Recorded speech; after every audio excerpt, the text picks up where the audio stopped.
Rain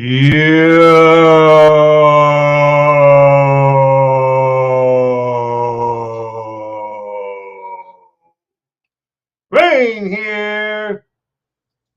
What's up, good people? Rippletopia. What's everybody doing? You are looking at what I would call Shambhala, Crystal City. Hope everyone's had a good freaking week. Thank God it's Friday, and I can't believe it's already Friday. But thank God it's Friday, right? Yeah, and thanks, Gary. Hit those likeys, right? Thanks, Gary. All right, we need hold on a second here. We came in with no music backing me up. No music backing me up. What? There we go. All right, so let's get back to this. How's everybody doing? Is this Matrix, this crazy ass 3D Matrix? Has it gotten strange enough for you guys and gals?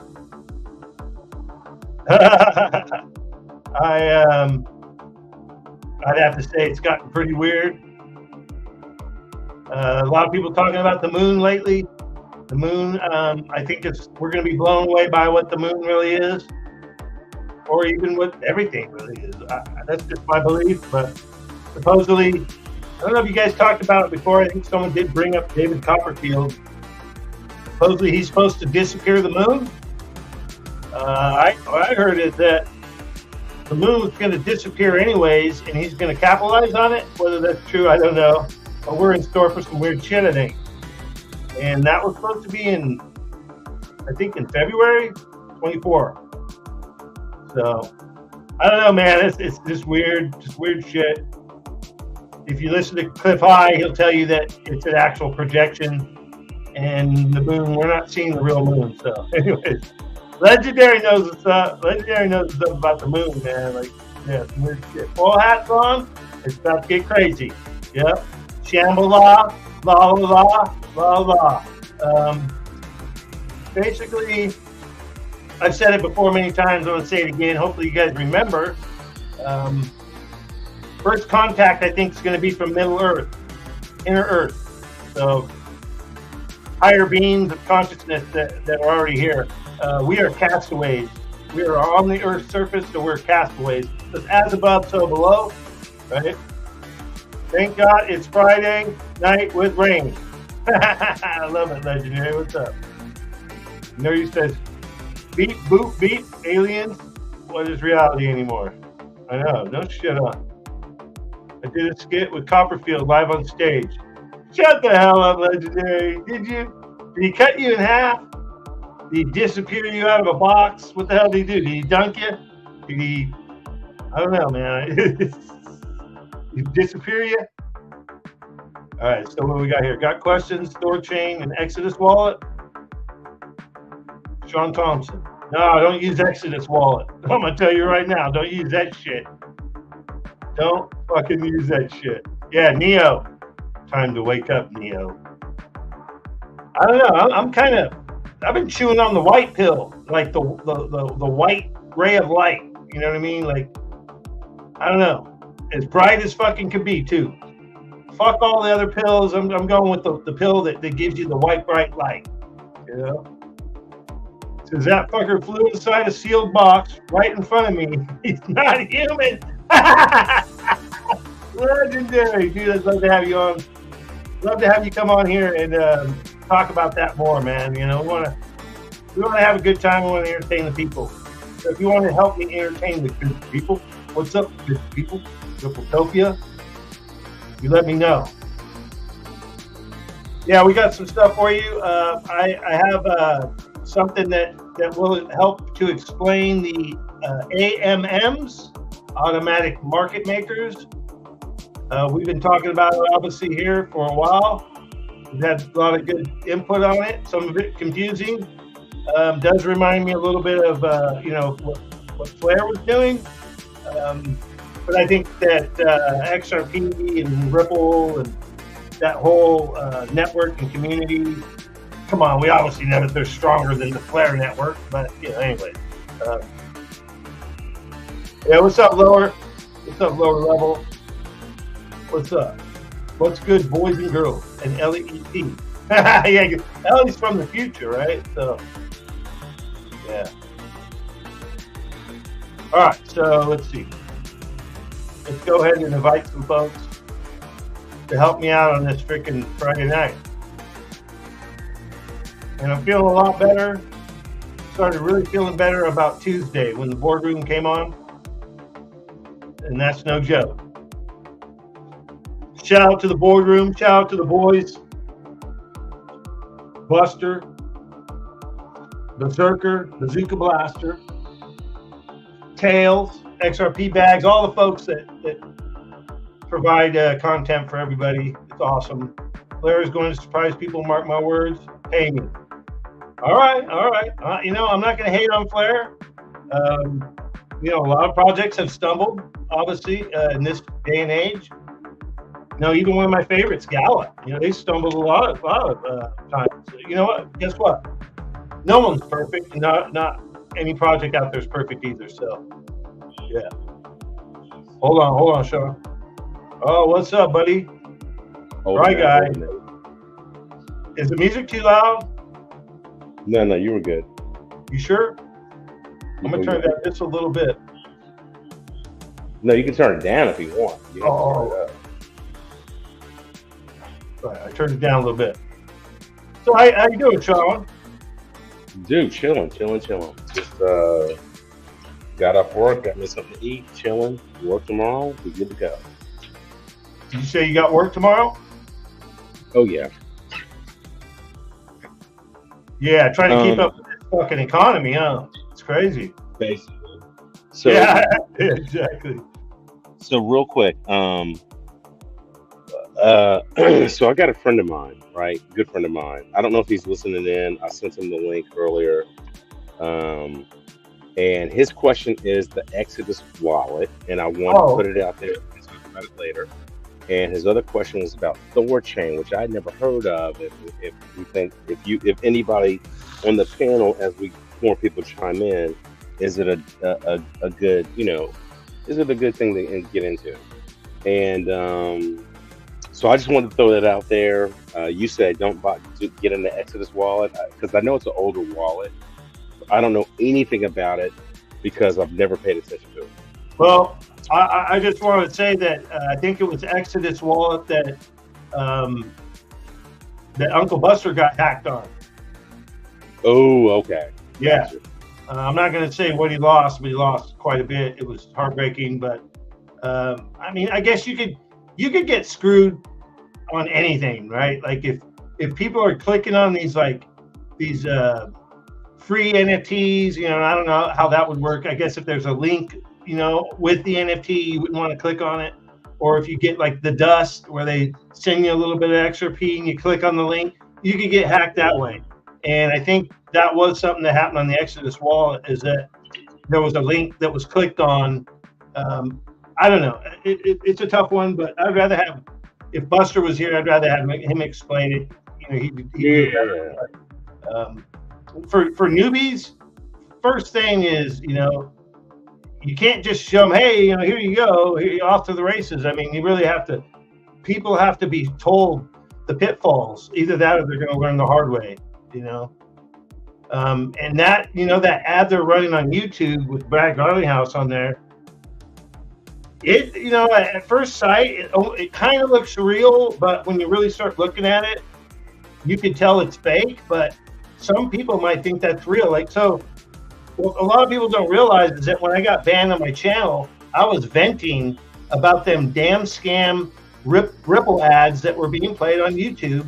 And at the time, Ripple, I didn't realize it, Ripple was suing YouTube over that, right? And then obviously I said a certain word about the CEO, and then, we were done. But it all started with a rant about a friend of mine almost losing all her XRP because of one of those fake ads. which showed like a conference or something. But that Brad Garlinghouse ad, I wonder how many people got sucked on that one, man. Got sucked dry. I'm sure there's a few. Because I was going to say, Berserker brought it up Tuesday that he thinks that they're complicit. Exactly. That's what I was saying in 2020, that they were complicit. I felt like that they were allowing these ads to go. And I mean, come on, 3 years later, these ads are running nonstop. So you know something's going on there. That's just my thought. Oh, Atomic Wallet. Oh, Pammy said Atomic Wallet. Okay, so I misspoke. Exodus Wallet.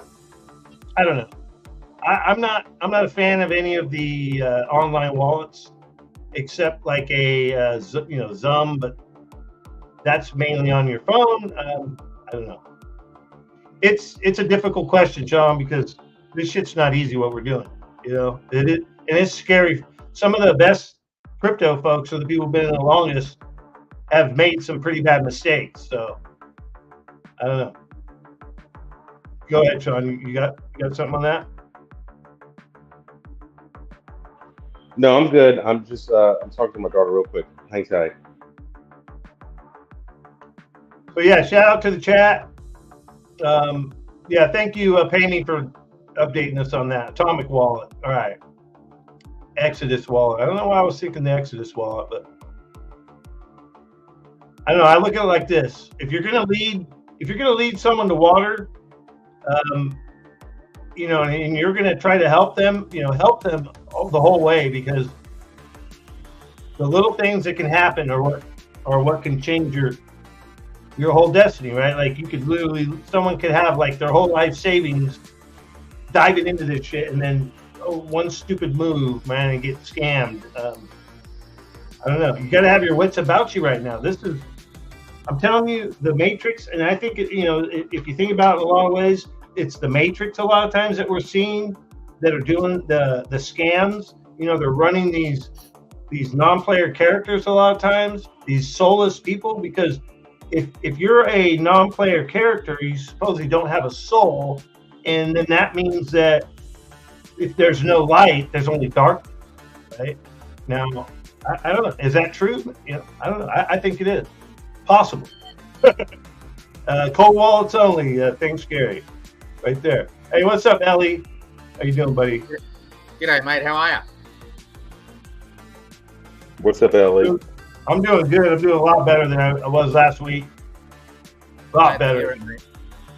Yeah, I'm going to tell you what, guys. Whatever they sprayed overhead, it rocked my world, man. It was very painful. It reminded me of when Nerdy was talking about something was coming. It's going to feel like your bones are breaking and all this. And I was like, nah, dude, I don't want to talk about that stuff. Let's not go. Let's not go into all that shit. But it did feel like that. Like it was pretty bad. So I fought it. I fought the law and the brain one. No, I'm just kidding. So yeah, the whole wallet thing is it's a touchy one, man, because I have a ledger for a couple of, I have a couple of ledgers. I don't like them. I wouldn't recommend them to anyone at this point. I wouldn't recommend them to anyone. Supposedly the Decent wallet is one of the more popular ones right now. That's one I think Bags has been promoting the most. I do like my, there, Decent. There you go. Can we see it? Does it have like the little thumb thing on the front? Oh, nice. Nice. So it's brand new? Yeah, this is the spare one. Okay. I got two, but I keep a spare one just in case. Yeah. Yeah, because I have the Ellie Pal. I really like the Ellie Pal. Ellie Pal is pretty nice. Does the Descent wallet, yeah. Ellie, does the Descent wallet have a built-in exchange or swap? Yes, you can swap. Like you'll go to a website using your phone. Oh, okay. On the software. Yeah, because the Ellie Pal has it built in within it. It's pretty nice. If you know about but I don't use. I just purchase coins here in Australia from exchange, and there's another company that's got a crypto spin, and I purchase coins there as well because it's somewhat cheaper. And as soon as I purchase, it goes offline. Right. So air gap. Is that air gap? Is that considered air gap? Just filling up the bag. That's all we can do. Filling up the air gaps in the bag. Right on. So how are we all doing in the chat? How's everyone doing? Doesn't seem like it's rolling along too well. It's just kind of sitting there. I've been having problems with the chat every time I don't know about every time, but it seems like when I go to post something in the chat through StreamYard, it posts it twice. So I don't know if the chat's getting wonky on me. I'm going to go to the YouTube chat and see what's going on. Oh, I was running this? All right, never mind. All right. So let's see. I'll throw a couple 100% out there. Throw a game over. Game over. Faraday bag. That's where you keep it. Oh, really? Is that from them? Is that from Descent? No, I purchased it separately. Oh, okay. That's awesome. The pouch. So it's like lined with, is it like aluminum or something? Or mylar? I'm not sure. Does it help? But yeah, I just keep it in there. It's feels stiff. Yeah. Yeah, lower level says I DCA my lunch money today. All right. Dollar cost average is his lunch money. Is McDonald's money, like Puma would say. So how is the vibes down under? How's the vibes doing down under, man? Like, well, we've got this situation with banks closing. We've got the situation with telecommunications going down due to software update. Who knows what's going on? We've got banking apps updating. There's talk of, like I said before, 2025, we're going cashless. So these are also good to buy. 1 ounce silver. People, you need to stock up on, just in case we need to barter. We don't know what's going to happen. Yeah, I agree. I've got rice. I've got cans of tuna. I've got baked beans. Yeah, baby. That's, and I've got these. Right. Lethal weapon. Your mitts. You got your mitts. Right?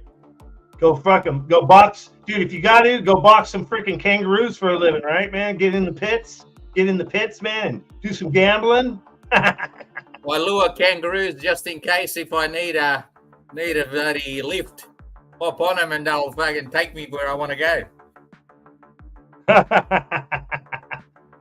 Right. Aloha. Cow. Wayside, what's up, bro? You want to come up here, Wayside? Be nice to have you on, man. Get some of that freaking Hawaiian love. Shout out to Maui. We don't forget you, man. We don't forget Maui and the islands. All right. See that, Rain? Oh, yeah. Oh. Super screwdriver.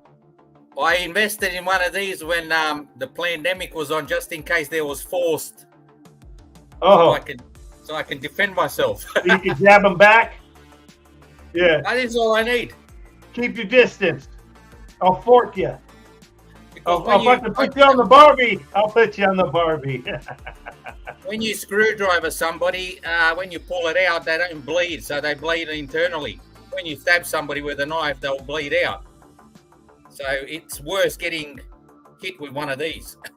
With a dull object. No, it makes a hole, and as you pull out, it closes up the hole. Well, here in the States, like I don't know. I guess the same for today, but for the longest time, like the bikers, they would carry around ball peen hammers. So, like, like chains, ball peen hammers, like old school shit, like, so that they could battle if they had to battle, but not, I mean, obviously you can get in trouble for that, but you're not carrying around, weapons, guns and stuff. But yeah, ball peen hammers, dude, that's like old school, man. Anyways. Yeah. And I've got, if they want to get too cute, to scratch their back. get some action on the backside. Gronkowski says, aloha, friends. And lower level says, Roo Riders, mount up. All right. Yeah, so tomorrow we got this ISO upgrade. A few banks are going offline tomorrow for the upgrade, so we'll see what next week brings. Yeah, I don't know, man. It's freaking strange times. It's hard to know what's really going on. Like for people that call out dates and stuff, I just think it's a foolish move to call out any dates. But obviously things are planned and they're happening. It's just that they're trying to stop these things. They're trying to stop them at certain points, right? Trying to choke off certain things so where they can control the narrative. You know what I mean? They want to control the narrative. If they can't control it, then they're going to try to destroy it.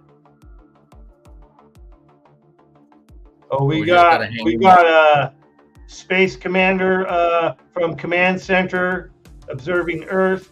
It looked to me like Earth is round. Is this correct? Captain Nerdy? G'day, Wayside.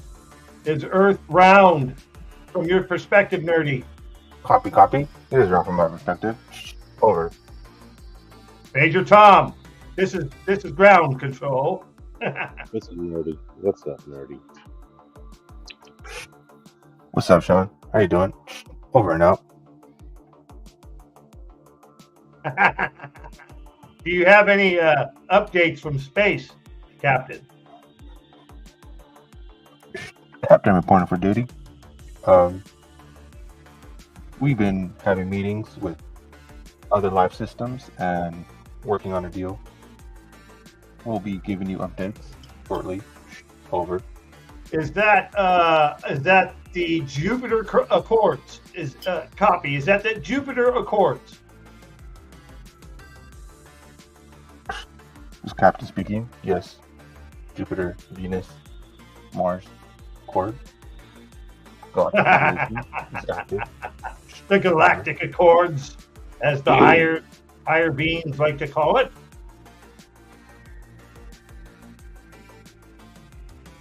Where's Lou Dog? Hey. He's right here next to me, man. He's chilling. He's awesome, dude. This guy, I'm going to tell you what, guys. Spirit animal. Spirit animal is the word, man. Very powerful. Not just a dog.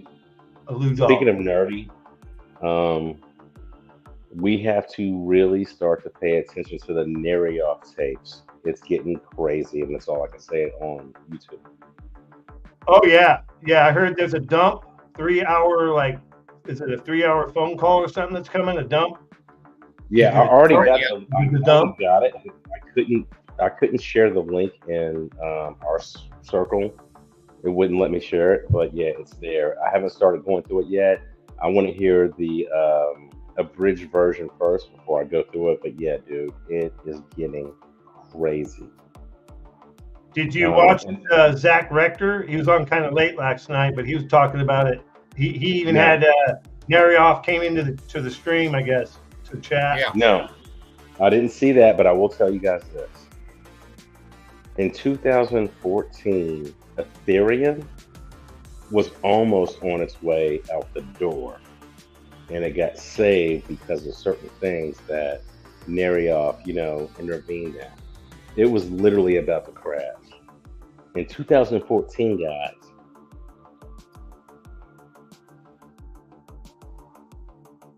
Yeah, so I think it was 25 cents in 2015? Am I right? No, I don't remember the price. Mike Novogratz said that he was buying it at 99 cents, and that would have been probably right after that. But the problem was is that it was an ill-conceived idea in terms of the execution, not the technology, but the execution, and that falls on somebody, and I won't say his name right now because we're on YouTube, and that's the only reason why I won't say it. Well, you know, a lot of people, I don't know if a lot of people know this, but did you guys know that there's an unlimited supply of Ethereum? Yeah. Yes. So they can print it whenever they want. Yeah. So people talk a lot of trash, right? And they talked trash about Stellar for the longest time because they were, slightly inflation based. And I don't know if they still are, but they literally burned 50 billion coins, right? So like with Gala, when Gala says they're doing a burn, so what they do is they take Gala that's been spent in the store and across the platform, they'll take Gala that's spent like that, and it'll be considered burned, but it'll go back to the end of the line. Basically, it's recycled to the back of the line, and the reason why is because it helps to support the node network, right? Because the node network does a halving like Bitcoin does. Also, this is the difference between, say, like a Gala and an Ethereum. This one guy, his name's Crypto Stash. He did a good summary of where Gala is, like as far as this, where people think, oh, unlimited or whatever. Oh, just keep, because they're putting it in the back, it just keeps going and going. No, well, it's a limited supply. So it made sense that he said that Gala is in between Ethereum and Bitcoin, because Bitcoin's limited, right? Ethereum's unlimited for the most part, even though they do burns. I thought it was kind of exciting because, and the reason why I bring up Gala is because Gala is like an Ethereum, but it has only 50 billion, right? Max supply. Ethereum has unlimited. So it's kind of crazy to think. And they're building like kind of how like Ethereum did, but they're doing some amazing things, guys. But I think the Ethereum thing, it's going to take a while for this thing to pan out. And I do believe justice will come, but it's going to take maybe a year, 2 years, right? You got to get all these other people out of the way. We have to get the courts cleaned up, right? The corruption has to be cleaned up. But see, this is the thing. In the court of the public, they've already been on trial, right? They're on trial already. And it's being aired out right in everyone's face because some brave people have stepped up, one of them being the Narioff guy. And obviously, he knows what's up. He was in there advising freaking Vitalik, that freaking troll. I don't even know if he's human. Advising this guy, hey, dude, you're screwing up, man. You need to literally almost get rid of everyone around us because this is not good. So, Just nerdy. We can confirm Vitalik is an on his alien. couch. Wasn't he sleeping on his couch? No, Vitalik slept on Stefan Thomas's couch. He was sleeping on the spaceship. And the funny part about it is that how about Ada Cardano? That guy addressed the whole thing. He said, I need to make a video because my name's been referenced 69 times in this phone call, a 3-hour phone call. And he was basically saying that he was, done and gone by the time things happened. And Charles Hoskinson was saying that, he really doesn't have much to do with what happened after, because he left in, June of 2014. I believe it was June. And so he's having to do a public video to distance himself, because I think he sees the writing on the wall that this shit's about to explode. Yeah, he should be fine. Yeah, but in the DAI private group, he didn't put that up on YouTube. He put it in the private group. And I was like, wow. We can see XRP from here. The world's looking bright. The future's bright. Yeah, I gotta wear shades. Ripple. Get in XRP. jail cells. Millions. Get the Trillions. jumpsuits. Get in jail Billions. cells. All the money. Oh yeah. Somebody's yeah. gonna- Wayside says eating boogers, and you guys know who that is? Eating boogers. Well, who is that? Name that. Name that guy. VB. Metallic Butrin. Yeah. Metallic Butrin. The fucking. He was sitting on the couch picking his nose. Yeah, that's Yeah, the guy wearing from Revenge of the Nerds back in the 80s. Fucking wearing his tutu and shit, and his fucking weird costumes, and just a weirdo, man. Like, I'm telling you guys, like, he was signaling to the people he was paying off, like, hey, I'm just as weird as you guys, right? But I'm out here showing it. But I'm letting you know, I'm one of you guys, right? Like, yeah. Did you guys ever see the beach photo of fucking Klausy Schwaben? Yeah, dude, freaking all dolled up in some gay ass setup, man. I mean, I don't know, just whatever, man. Like, I don't know. You know, it's like signaling. Hello, here I am. This is what we're really about. You know, Right. I don't You know. know what's funny? You know what's hilarious, brother? Is how all these people, when they get caught, they're all wearing thongs.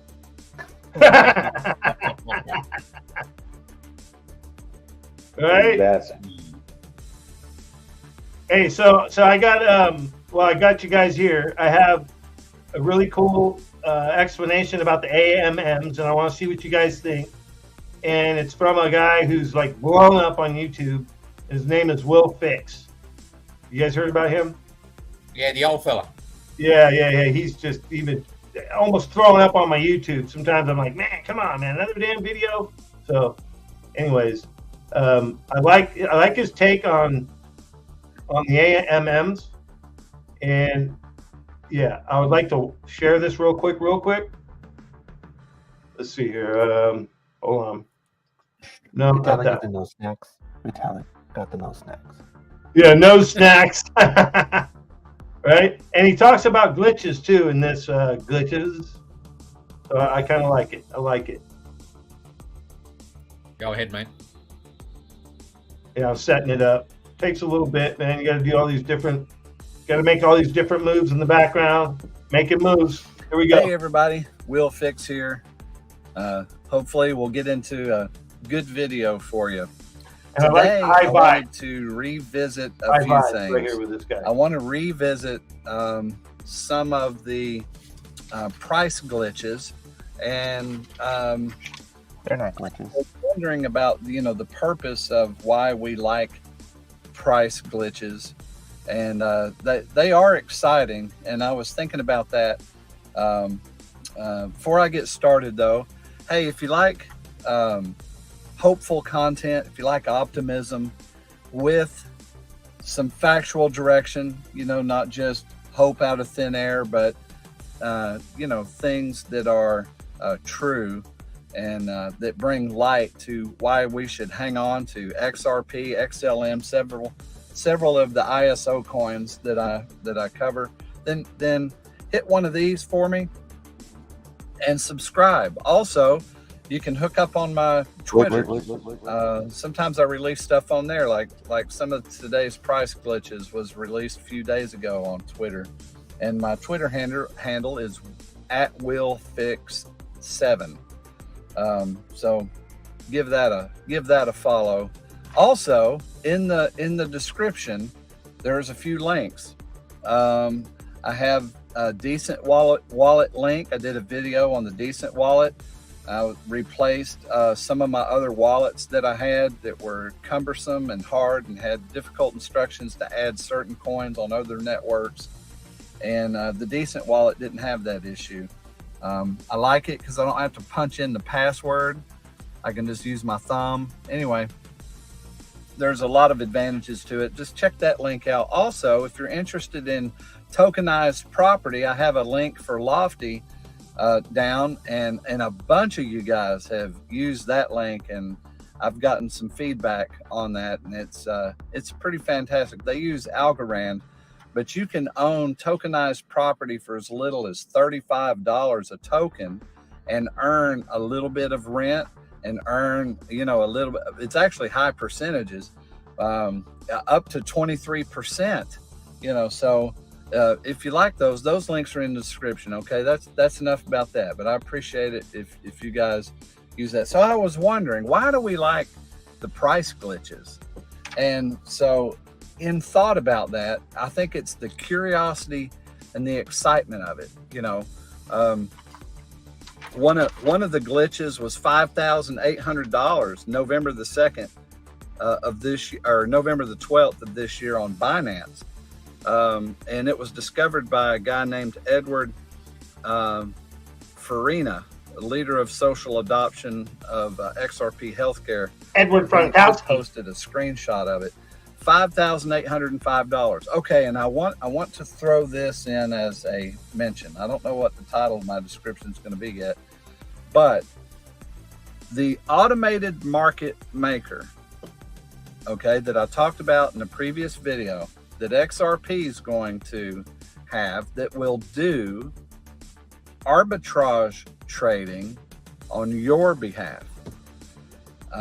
They created this as a way to stabilize XRP by adding liquidity pools, and they developed a way to earn you money by trading in time arbitrage.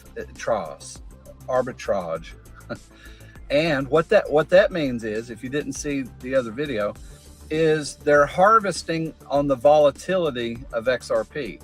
So some of you were talking about, well, wouldn't there be an amazing amount of volatility if $1 billion is only in there for 3 seconds and the company sends it and shoot it to the moon? And then, well, what it would do with the liquidity pools is it would withdraw a lot of the money from the liquidity pool, and the liquidity pools communicate to each other. So you might have your money in a liquidity pool somewhere, and that one talks to another one, and it buys and sells among the liquidity pools and drives the price up to satisfy the demand.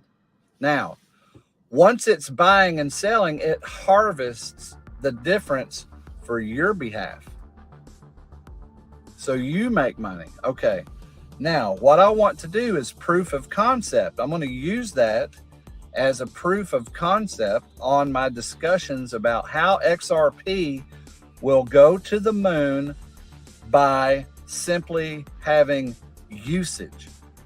Because XRP will have to be prepared for the largest event that could happen by all of the, well, we know it's more than 1,700 signed contracts, and some of the largest banks in the world, whole entire countries that they're going to do CBDCs for, where every transaction in the country will be in the XRP system. We have tons of money, tokenizations of properties. We have all kinds of things that's going to come into the XRP market and drive price. And I had suggested that flow of money will have that XRP will have a daily need for the price of XRP to be big enough to cover all of the money. You guys that have seen that video, you know what I'm talking about. Yeah, can you pause it? There's 50 something billion coins, and the coin's at 60 cents, or let's say 50. Okay. What'd you say? What's up? No. He just said something that struck a chord with me. So he said that the price glitches aren't actually glitches; it's actually real money moving, and that spikes the price. But it only lasts for a short amount of time because, let's say $1 billion moves through XRP token from A to B, and it spikes the price. But then after the XRP tokens, whatever the price point is in USD, it moves in and moves out, and it happens quickly. So the price glitches have been happening more often, whether it be on Binance, Coinbase, or Uphold, or whatever. So what that tells me is that if what he's saying is true, that what's going to happen is the price glitch is going to happen more often and more often and more often based on high volume. And then eventually it'll get to a point where it stabilizes, which tells me that, let's say there were 10 glitches in the last 30 days. That means we can expect, and remember, Uphold goes live for transactions on December, I want to say it's like December 12th or 15th, somewhere in there, that the price glitches will happen more often and it'll keep happening more often. So, 10 in November, 20 in December, 10, 20, 40 in January, et cetera, et cetera. And it'll happen in an exponential factor. And then it'll get to the point where, it might glitch to $5,000, it might glitch to 20 grand, it might glitch to 30 grand, and then eventually it'll settle. And where it settles will be price appreciation. It'll be where the price is supposed to be. And going on what he said, if that's right, then that's what's going to happen. And that's the only reason why. That's why I keep saying the glitches are real glitches, because they are real. All right, let's watch this and see when he sums it up here, because he's going through the AMMs right now, and then he'll talk a little bit more about the glitches. Yeah.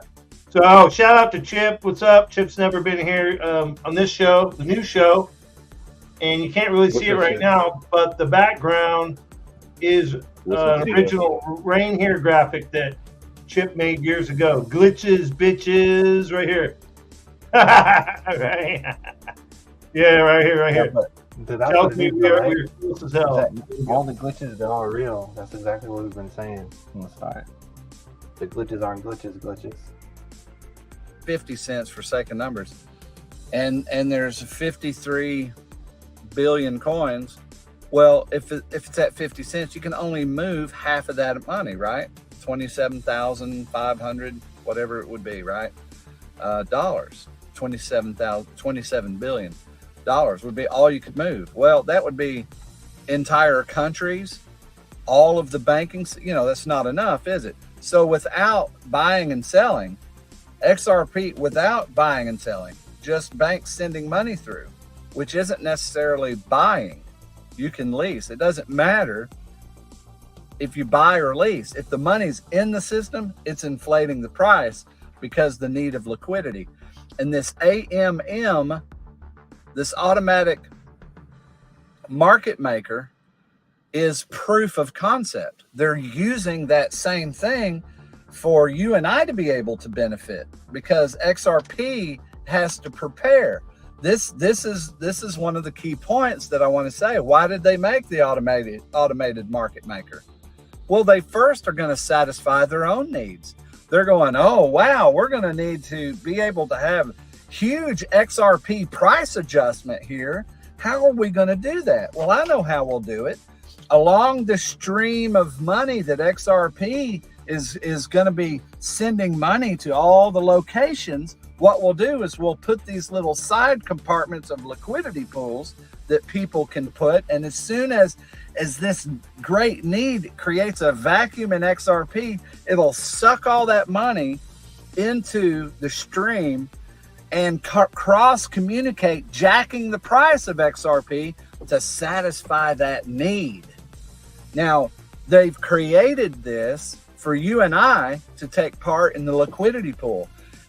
In my opinion, we will then be like the whole XRP system, how they're making money.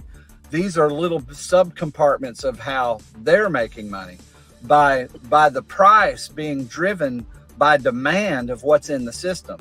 I'm so freaking excited about that, because I can see how much money we're going to make just in the price of XRP going up when all this usage comes in.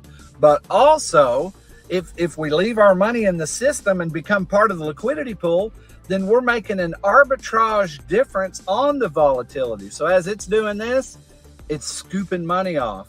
And as you have your LP, if it's a liquidity pool token, that you own a certain amount of those, dictates is a representation of the percentage of the liquidity pool that you own, which is the percentage of all the money that liquidity pool will make. And then you have that amount of a voting right. You know, if you have a whole bunch, you have a stronger voting right. You know, it's heard more or heard less or whatever. And they decide, what you decide there in your vote is, what kind of fees will we charge? Will we charge low fees and have constant usage? Or will we wait for huge volatility, charge great fees?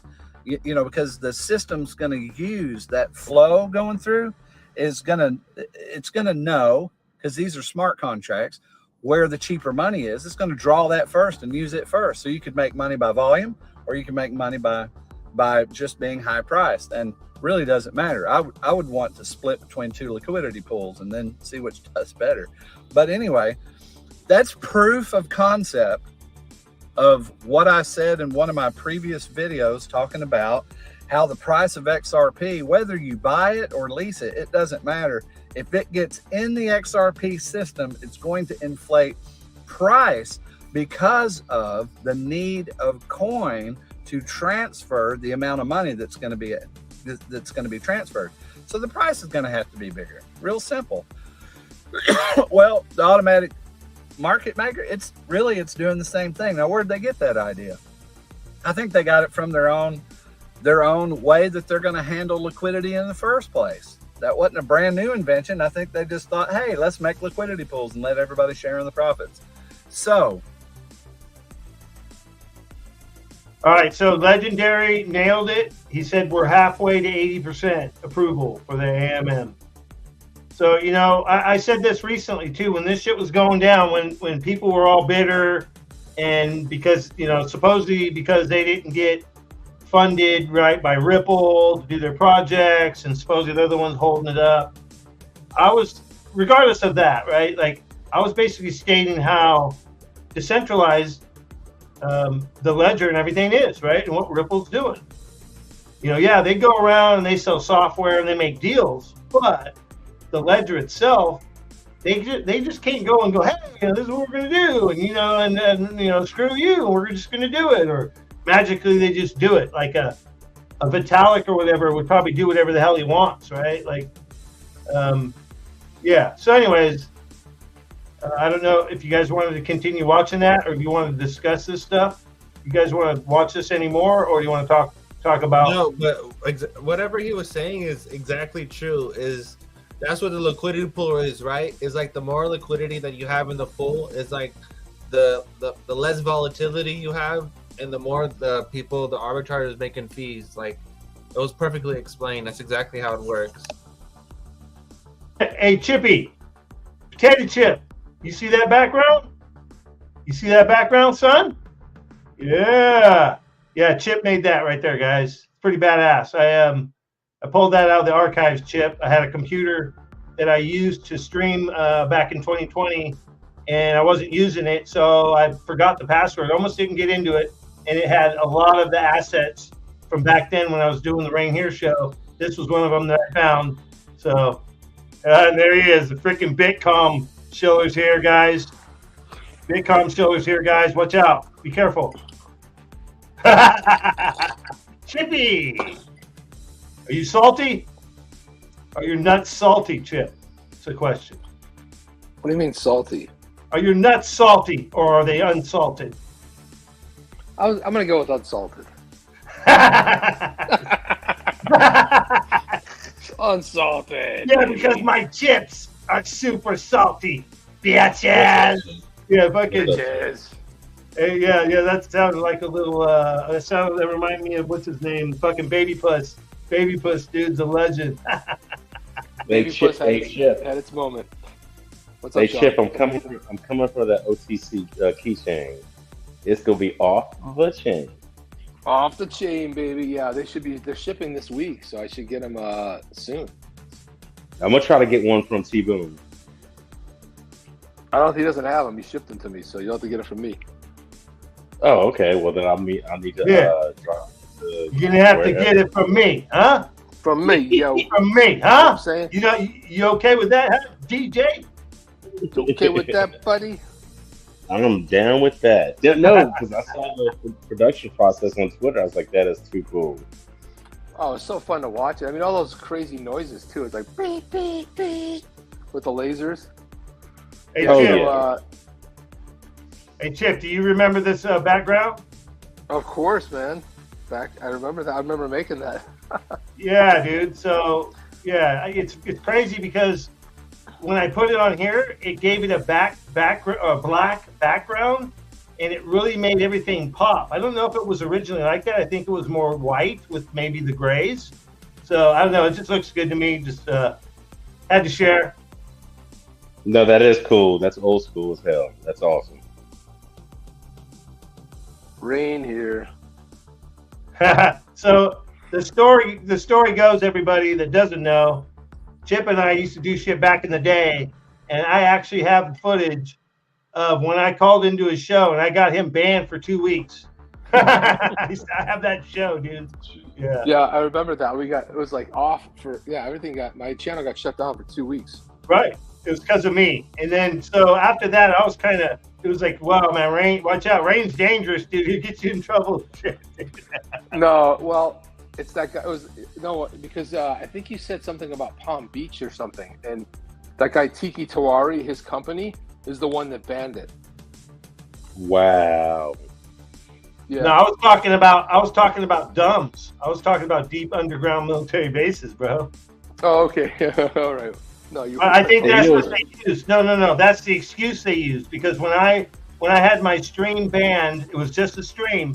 It was in February 2020 at that time. Then the whole show got banned, but it was one stream, and they said that I had Jay-Z music on there, and I didn't have any Jay-Z music on there, guys. So I don't listen to Jay-Z. So I think it's something that they used to say that that's why they did it. I just saw there's a YouTuber that I like. He's got like 700,000 subscribers, and he does those reaction. You ever see those people that react to music videos? Like they didn't grow up to like certain kind of music. So his channel, they removed him from the partner program. They said it's duplicate content, and it's always been and I feel bad for this guy, because this guy this is what he was doing full time, and they just totally removed him and screwed him. And I've seen a few of those, and the crazy thing is that guy that's at Palm Beach, he is basically shilling advertising on certain talk radio shows about certain things could happen and we could be replaced by a digital currency, but we all know that everything in the commercial is not 100% factual. Can I just say that and leave it there? Hey, Tina Hall says, I still remember Chip's Max Headroom. Yeah, so, the XRP Minute, man, that was legendary. Chip used to do that before he ever had a show. That was what he did. Oh, yeah. Yeah. Pretty fucking awesome shit, too. And you were doing it with your phone. I remember he had, did he leave? Oh, he got booted. No way. That quick? Yeah, he got fucking booted that quick. Real quick. That sucks. Yeah. Ah, shit. Anyways, yeah, that was the first time Chip was on here, man. I mean, yeah. It seems, it's really crazy because I met Chip in like 2019, I think. And it may have been. He was on your show back in the day, though, right? He was on your show back in the day. Yeah. But what I'm saying is that I think it was through the zoo that I met Chip, right? And then he was checking my show out right in its early days and commented on it. Yeah, he's back. So did you get booted? You got rubbed? No, I don't know what happened. I was talking, all of a sudden, boom, gone. How weird. Fucking Tiki Tawari, damn it, get off his job. He's on your shit, Ray. He's on your job, dude. Well, it's like when you're OGs in the space, you've been around for a long time, you see all these isn't it weird how you see so much division and fighting, and there's so much going on right now. I mean, everybody's like at odds and like wanting to like brawl. It's like, what's going to cure that? A nice bull run was going to cure that whole thing. Everyone's going to be back to being happy and celebrating again. But it's been so bizarre watching everybody devs are fighting and people are angry. It's like, man, come on. It's not that bad. Well, there's so much No. information. Everyone's super No, sensitive. but it's It's tons. funny. It's the energy, cleansing, too. guys. It's the energy. Yeah. We're going through a change. This is a shift of the ages. This is not just. Well, oh, 11/11 was the big shift, Rain. Was that- 11/11 was the big 11/11 was the big shift. 11/11. 11/11 this year Okay. was a big, massive shift in everything. It's like a renewal process. Yeah. So, like, if you go into Rain's brain, like in Rain's brain, there's multiple, there's multiple timelines, and you're right. Like, so something did shift, and I went through. I don't know. You could call it ascension symptoms, or you could call it I got fucking some kind of shit that they sprayed over my neighborhood. It's one of the two. Regardless, I was going through some shit around that time. My whole body felt like my bones are breaking and shit. Like, so I was fighting something off. But is it ascension symptoms, or is it, was it a sickness or whatever? Like, so I think we're quantum computers. So when you get a virus, it's like a virus in a computer. It's the same fucking shit. So it's all the same shit. It's data. You get downloads. And to get into the higher frequencies, your body will go through changes to adapt to that, right? Like, so this is on a big level, guys. This isn't just blockchain and XRP and Bitcom. Is Bitcom going to the moon, or Bitcoin, or is XRP going? Yeah, they're all going to the moon. Is the moon even real? That's the other question, guys. But anyways, back to what I was saying. This is huge, guys. This is spiritual. It's physical. It's in the ether realms, right? Like, the blockchain is part of it, though. The blockchain takes us to where we can be decentralized, because the age of Aquarius is decentralization. So the blockchain, which we've been fighting for, we may not even knew it, but in the beginning when we were doing this, we were fighting for changing what we're going through right now. Like, I didn't see all that coming, right? Like, at that time, I saw crazy shit coming, but I didn't see blockchain originally. I did see Bitcoin, right, in its glory in the early days, 2013, but I didn't see it on the scale it is now. Like, and we've been there, guys. We put the work in. Obviously, I took a break. I wasn't really involved for a little bit there, maybe a year or so, but it's been a wild ride, guys. I've enjoyed it. We've had our ups and downs. Like Chip said, everyone's fighting, and that's why I try to keep it light. When you come here on a Friday night, we try to have fun. We don't want to fucking be depressed. There's enough of that every fucking day. But we can be very happy, and we can rejoice in the fact that we have fought on the front lines. And, one of those being Chip, man, and fucking Hodel. They were fighting. I didn't even want to talk about Gary Gensler for the longest time, man. And they were in there dealing with it every day, right? Like, so I say shout out to you and everyone else, Jungling, everyone who fucking fought. Crypto Eddie, this Narioff guy, I don't know really who he is, but everyone that fought, all the lawyers, it's just awesome, man. So, what you got, Chip? What do you think about that? No, I think you're spot on, right? I mean, it's like it's a culmination of a lot of energy over the last couple of years. I mean, people have been in the space for a while. I mean, whether you're new or you just came to it, but you've been around for a while, you kind of know what's going to come. I mean, we're all expecting it. We know what's going to happen. I think 2024 is going to be a tough year. I think it's going to be an interesting year, but without getting into all the details, but I think that it was all planned. I think we've got the biggest, probably. I'm trying to think of the way. I'm trying to think of the way to say it on YouTube here, but it's the biggest awakening that's happened to this world in a long time. And you know what's bringing it together? Decentralization. It's bringing everyone together. No matter what is going on, everybody wants to have the freedom of speech. They want to be able to say what they want to say, believe what they want to believe. They want to be able to raise their family, raise their kids. They want to go to work. They want to come home. They want to relax. And they don't want to be bothered by anything. But this decentralization, what it does is a big threat to the government, because of the whole idea that the government used to have a representative. Let's go to Washington. Let's go to Brussels. Let's go to whatever city they had to go to be able to represent you. But now, with decentralization, it's like we get our own, once we get voting on the blockchain, man, it's going to be phenomenal. I mean, we don't need representation anymore. So it's a threat to governments. It's a threat to the way of life, to the elites out there. And I think, and the thing what I love about decentralization is it's bringing the entire world together in a beautiful way.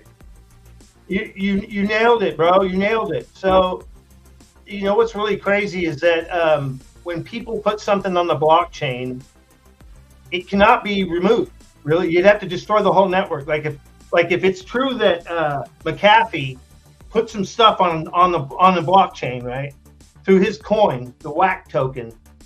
If that is true, and that at a certain price that it would unlock all this stuff through smart contracts, that to me that shit blows my mind. And I would think that McAfee would that's something he would do. But think about it. You'd have to take down the whole Ethereum network, guys, to stop that, or stop the WAC token supposedly from going to a certain price. And some believe that that's what stopped the last bear market or a bull market. Sorry. And that FTX just got caught up in they got caught right in the moment. And if that's true, guys, like if the WAC token story is true, it'll be part of the most epic movie in the whole world. We've been talking about for a while now how this epic movie is going to be made, or documentaries. Maybe like the level of that Facebook movie. I see the XRP story alone, and even the XRP army story. Those are movies, guys. So I hope you guys are ready for it, because it's going to be epic, man. Like, we're going to have some stories. I want to know who's going to play Rain. Who's going to play Sean? I'll play me. Fuck it. I don't give a fuck. I'll make it cheap. Yep. I have I'll do that shit for free, dude. I'll do it for free, Sean, bro. Who's gonna play you, bro? I'm gonna play. I'm gonna have Cuba Gooding Jr. or Tay Diggs, because they both can articulate. Cuba, dude. Cuba. And sound like Tay white Diggs. dude. All right, I like that. Hey, so a lot of people probably don't know, but Chip was a broadcaster guy. Okay? Chip's like got some loins, right, Chip? No, Chip can play himself, dude. No. I'm saying he's like, so Chip was in production, right, Chip? I know. I used to do a TV show, some TV shows. Yeah, so and a musician. I mean, we're all that's the thing. We're all like talented, dude. We can all play ourselves, man. I can fucking act as me. Oh fuck yeah, I can. I can do it better than anyone. Well, I know Chip can do what he can do. Not because I know he was a musician. I knew he was a musician, but I also know that Chip, based on the way he enunciates and does his deal on his show and how he conducts a show, that he's had prior experience somewhere. So yeah. Like, so Chip and Holder are more pro level, and I'm gonna run a show as pro as I can, but it's not going to be like, you know what I mean? It's going to be off. That's not true. No, really? No, it's going to be off the chain. You know what I mean? Come on. You know what I mean? No one can contain me. No one can contain me. I've had to actually. For about probably 2 years, I've been checking my ego, right? So, my thing is, I would rather have a bunch of people. And you know what actually schooled me on this, as far as having like these groups, because we were doing this back in the day. It was fucking Jungle. It was me. It was Hodel. It was Chip, and it was fucking DNI. And we were doing these fucking big group things. It was harder to do, but we were doing it. But we were really... Go ahead. Sorry. What? Hey, Rain, I'm gonna share this. Play this real quick. Man, you just interrupted. This better be fucking good. It's good. It's worth it. It's worth it. You're beaming in from above Earth. This better be fucking good, nerd. It's good. It goes with your vibe. Yeah, one thing I was gonna say is, are you ready? No. Check this out, Sean.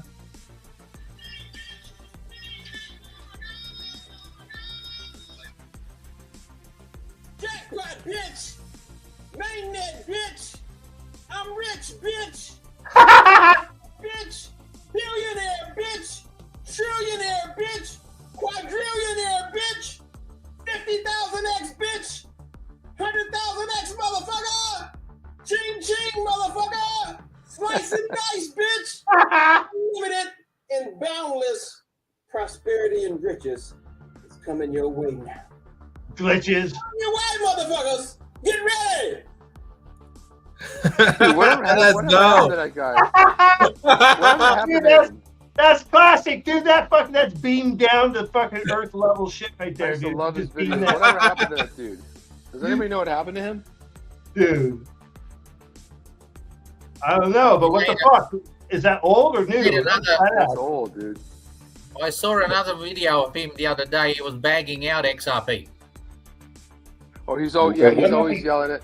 He's always yelling at like Chris Larson and Frank Garlinghouse, MFers. He's always calling them out. And what happened to Rob Cash? By the He way, was at do you know that I hung out with Rob Cash in New York? I invited him to the we had a pre-party before the Ripple party. Mm-hmm. And Rob showed up. I'll have to tweet a picture out of him, but Rob and I hung out. Dude, I used to watch his stuff like crazy. He said he was going to come. He said he was going to come back. Yeah, Big Cone. It ain't about the Big Cone, it's about the XRP. But we still got love for Big Cone. Yeah, I still got love for it.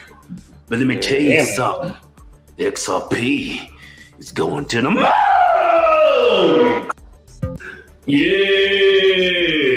Remember when they were the crypto twins? That's they were the crypto twins. Now they're the conservative twins. But back in the day, I remember they watched one of our videos, and they said that's the longest fucking open I've ever seen in my life. And I was like, that's what we cut it down. It used to be like 30 seconds long, and we cut it down to like 6 or something like that. The system's rigged, so I got me some bricks. Oh, that's fire right there. And gold and some XRP. Bags is fire, bro. And some XLN. Yeah, he's on They it. hedge the banks because they want us out. But we got the win and they keep piling up. So back up the truck because you'll wish you had more. For that XRP, XDC, some stellar lumens, but they scared you away because the price so low. But it's all a show because they don't want you in the know. But it's people like you, Damn people shame. like me who told them so. Little XRP, some XDC, some XLN, don't lead the way. Cause I've been stacking zerbs, cause the system's rigged. So I got me some bricks of some silver and gold, and some XRP, and some XDC, and some XLN to hedge the banks, cause they want us out. But we got the win, and they keep piling up. So back up the truck, cause you'll wish you had more. For that XRP, XDC, some stellar lumens, but they scared you away, cause the price so low. But it's all a show, cause they don't want you in the know. Hey, Chip, Right real quick. so Chip. low, and I bought some more. Damn shame. Chip, What's up? Chip, question. Yeah.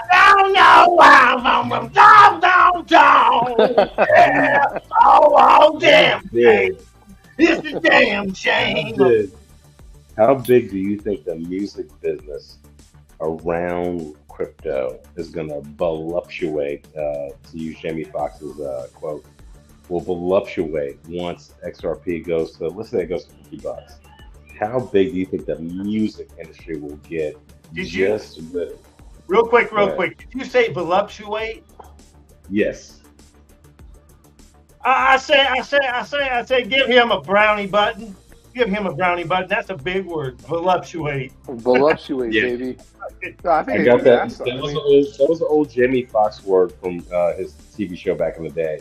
But, yeah, you're going way back in the day. That was voluptuate. Living Color, right?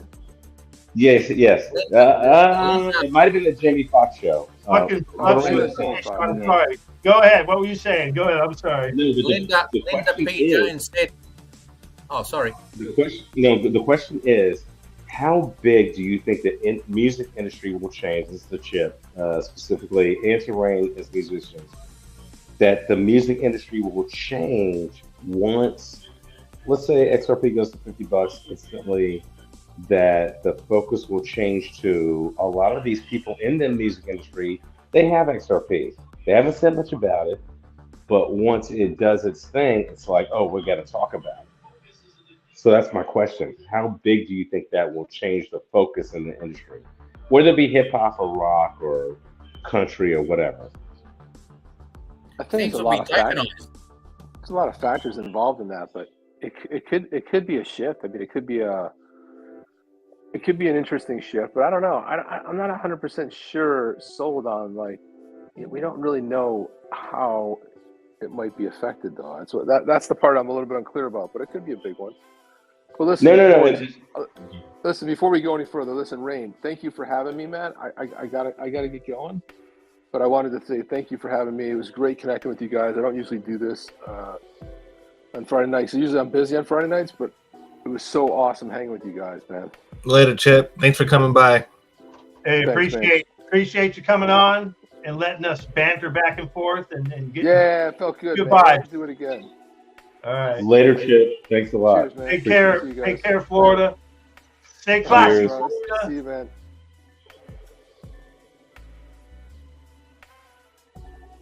Yeah, I was going to say, Linda P. Jones the other day said it's bigger than the internet. This space is going to blow people's minds. Oh, the internet is so This small. is the internet. Yeah, well, yeah, but it's the new internet. It's internet of value. It's internet for banks. So listen, guys. That's why I asked the question to Chip. I think this thing is so huge. It's going to affect many different sectors of our life, whether it be music or, somebody's going to come up with on a cooking channel of a special chicken pasta dish. Hey, easy listening, Sean. Can you come up a little bit? And nerds, just a little hot on the mic without the effects. When you have the effects, it's a little low. Just saying. You talking about me? Yeah, easy DJ. If you could bring it up a little bit. No, that's my. Can you bring up the tempo a little bit, DJ? Yo. I'll switch it up. Sorry. I don't know if he's changing the tempo. Is he turning? I don't know if he's turning up the tempo. No, just saying a little bit more volume. That's all. Go ahead, Ellie. Yeah, say like you're going to tokenize a recipe, you're going to make NFTs and people will be just, paying you little bits. No, that's genius. Think about that. And then this is the main thing, like I was saying earlier, it's there. It's always going to be there, right? Like it's probably to me one of the best ways you can copyright your material, whether it be art or music or whatever it is, to be able to put it on the blockchain. Right? It's like fucking boom. It's on there. It's an actual date. Boom. That's when it existed. And if there's a battle going on, then you got that to, back you up. Because I actually got some of my music called out on YouTube, and all it was a bunch of looked like Chinese or some other, language, like kind of something like Chinese language, right? That they owned that or something like, but it's okay on YouTube. I didn't know what it was. I didn't know if it was because of a sample I used or a word I said, because you could literally trademark, actually it's the copyright. The main thing is the actual lyrics, sampling. I don't know. I guess you can get called out for that too, but I kind of got off. Sorry, I got off a little bit there. But no, I was just talking about how you're able to put something on there, right? And it's immutable. Like your deed to your house will be on the blockchain. It'll be an NFT. It may not be called an NFT, maybe a digital asset or whatever, or digital token. I don't know what you're going to call it, because NFTs at this point have a very bad name. People, I know this from the gaming side of things. In Web 2, if you say NFT or if you say blockchain, it's like Trump derangement syndrome kicked in. And they go fucking nuts, even though they're spending a bunch of money on PUBG skins or whatever the skin is, Fortnite skins, and then Modern Warfare. I bought all these skins. Oh, guess what? They're getting rid of that game now. Now the new game's coming out. Guess what? You lost all those skins, all that money you spent. Well, a blockchain, you would own those skins, guys. Now, some companies are on board with this kind of thinking, and others are like, no, that's intellectual property. We own that. You don't own that. You just leased it. So that's what they're basically saying to you. You buy our skins, you lease them, and then we take them away when we make a new game. With blockchain, when these people stop having Trump derangement or blockchain derangement, we'll just call it blockchain derangement syndrome. When they hear that word, it'll change eventually, and they'll be like, dude, I own this skin now, and I could go sell this on a market. And guess what? The game developer could have that market to where, like, Counter-Strike 2 is a good example, or not Counter-Strike, Counter-Strike, the original, is a good example. It has a huge skin market, right? We're talking tens of thousands of dollars for some of these rare skins, guys, for the game, for a video game. $100,000 knife fucking skin. It's ridiculous. But guess what? They have a fucking black market, underground skin market for selling the damn graphics of this game, right? So rather than doing that, you have a blockchain market, right? And then, you know, basically Steam or whatever, which I think they are doing it already, but they're not telling anyone. They're using blockchain, but they're not telling anyone because they probably don't want to share, you know, the revenues or whatever. So anyways, what I'm saying is blockchain changes the whole game of everything.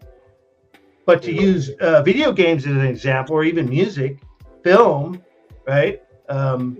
Gala's about to freaking break the mold, guys. They're actually breaking the mold now, but dude, they have a layer 1 blockchain, guys, on the Hyperfabric Ledger, or Hyperledger.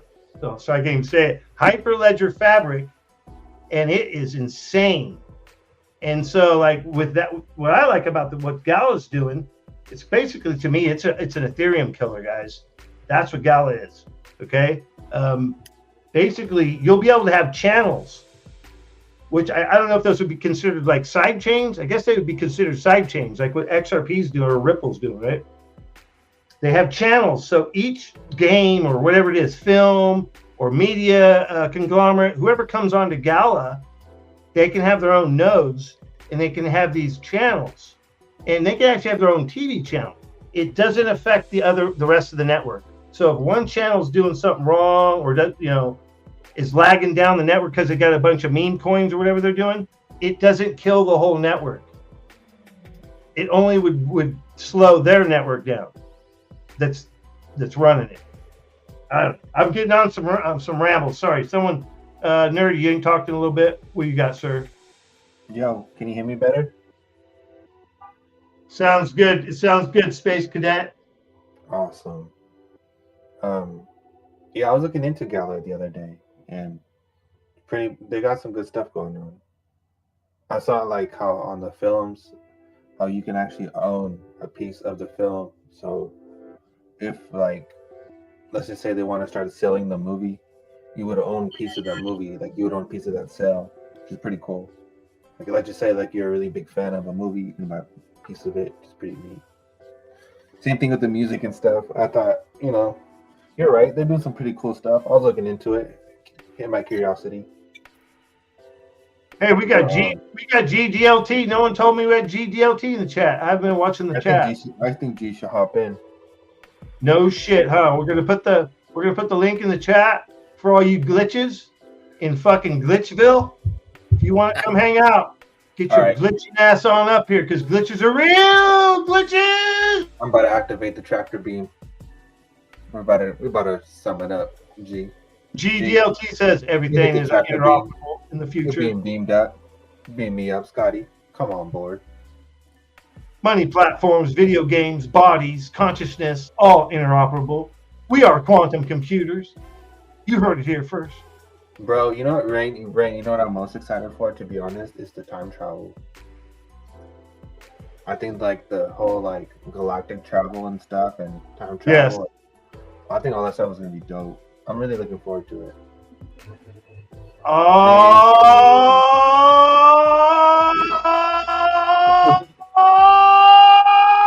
shit! We got What's up, yo? Oh shit. Yo, what's up, Rain? I'm on the bus right now, so I'll jump back on in like 10 minutes once I get to a stop. All right. All right. G's probably like, damn, Rain, you embarrass me, man. No, it's okay. It's okay. I'm on a bus ride though, so I'll be on in like 10 minutes. Okay, I'm gonna get to a stop and I'll jump on. I'm on the motherfucking bus. Come straight out the bus stop. Straight out the bus stop. Straight out from the bus stop. No. I was gonna say he's on a train. He's on the train that's left the station. Hey, E.T., we're going to have a barbecue at your house or what? Yeah, of course you can, mate. For sure. We're going to have a moon party at your house. Bro, I need a vacation, man. Honestly, after this shit, I'm coming over to your house, just hanging out. We're gonna have the best time, brother. Bro. Honestly, I'm being for real. I'm being serious. I really am gonna come over. I'm not kidding. I'm not fucking joking, brother. Right, I'm for real too. I'll let you know when I'm there. I like throwing barbecues, bro. Nice. You can pick me up from the train station. For sure, man. Airport. Awesome. I'll pick you up anywhere. Sydney Airport. You just let me know where you're here. For sure. Sounds good. Like a fucking plan. Hell yeah. I'll set up downstairs for you. You can sleep downstairs. Fuck yeah. Because, bro, No I need need a vacation. This shit is hotel so rooms, stressful. nothing, brother. Bro, this All shit gets fucking- way too much. All this stuff, all this like political stuff, all this stuff. It's literally all of it. Talking about all this stuff, all of it. It gets way too much at times, man. It's just like we already know what's gonna happen. We understand everything. It's like, let it happen already. Like, happen already. Yeah, I don't take notice of all that bullshit. I just just waiting. I'm just looking at the chart. I'm tired of waiting. I'm getting impatient. I'm just I want looking this at shit the to happen exchange, now. what's happening, when's it gonna. That's all I care about, staying healthy, But we making have it to that timeline. We literally have like 2 days left, bro. It's the 17th today. Everything is supposed to go live on the 19th. So we literally have 2 more days left. Hey guys, Fucking hell. we got Wayside. We got to show some love to the islands. Wayside, you there? Hey, Wayside, you trying to come to Australia with me? Aloha, brothers. What's up, bro? Let's go to Hello, Australia. my brother. Yeah, there's a big island right there behind me. If I was gonna come to Australia, I would have to start paddling yesterday. Yeah. Well, what? 20 hours. Yeah. When is the event again? March or April next year. March, late March, I believe. Okay. Well, we see if we moon by then it's a possibility.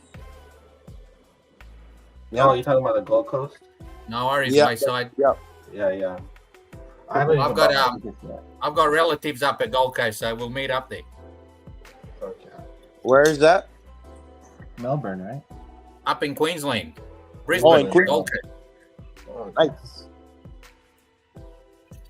bro, you Gold guys Coast is up, tropical, nice and warm. Bro, did you guys see all the chaos going on in Toronto? It's so bad. Everything No, is so bad. What's I going want on in everything to end. Toronto? What's up in Toronto? It got invaded and taken over. Like completely. Hey, they got their troubles. We got ours, man. Everyone's got their troubles. Have you seen our cities? I think it was like Michigan. Michigan's over here. Oh yeah. Freaking raising flags and shit, bro. Like, it's Yeah. bad. The whole damn places, the whole damn planet is getting invaded. Well, something has to happen, So I'm like, okay, like, at what point does it get so bad that military steps in? At what point? Because at the last Trump rally, Trump said that he is the only person, because he did admit that he was commander in chief, and he was the only person that has the power to like tell everyone to go.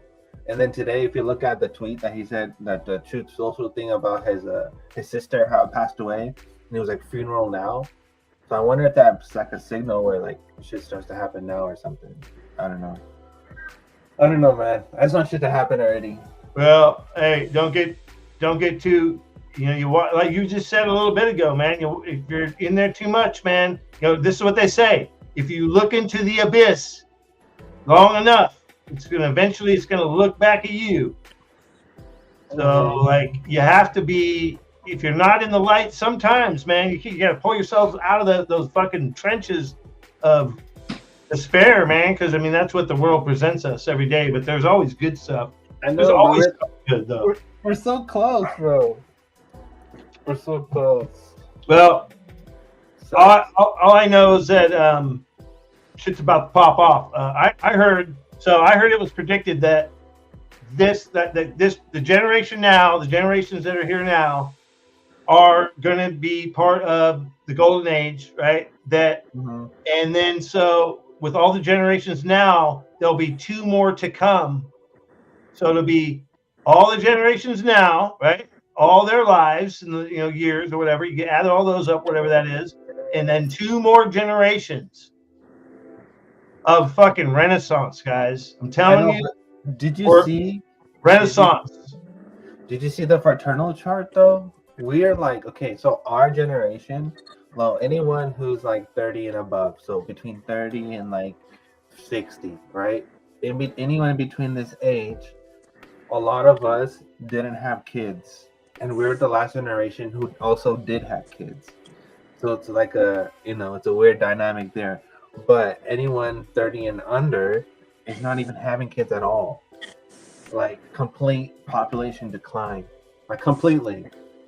And White plague, bro, and it's so bad. So it's like, this is the thing that gets me down though. Like when I think about statistics like this, and when you actually really know what's going on, it's like, okay, something's gonna happen, and all this money's supposed to okay, whatever. But the population decline is so freaking bad, right? This is why Trump said he wanted to do the whole baby boomer thingy, right? It's because freaking.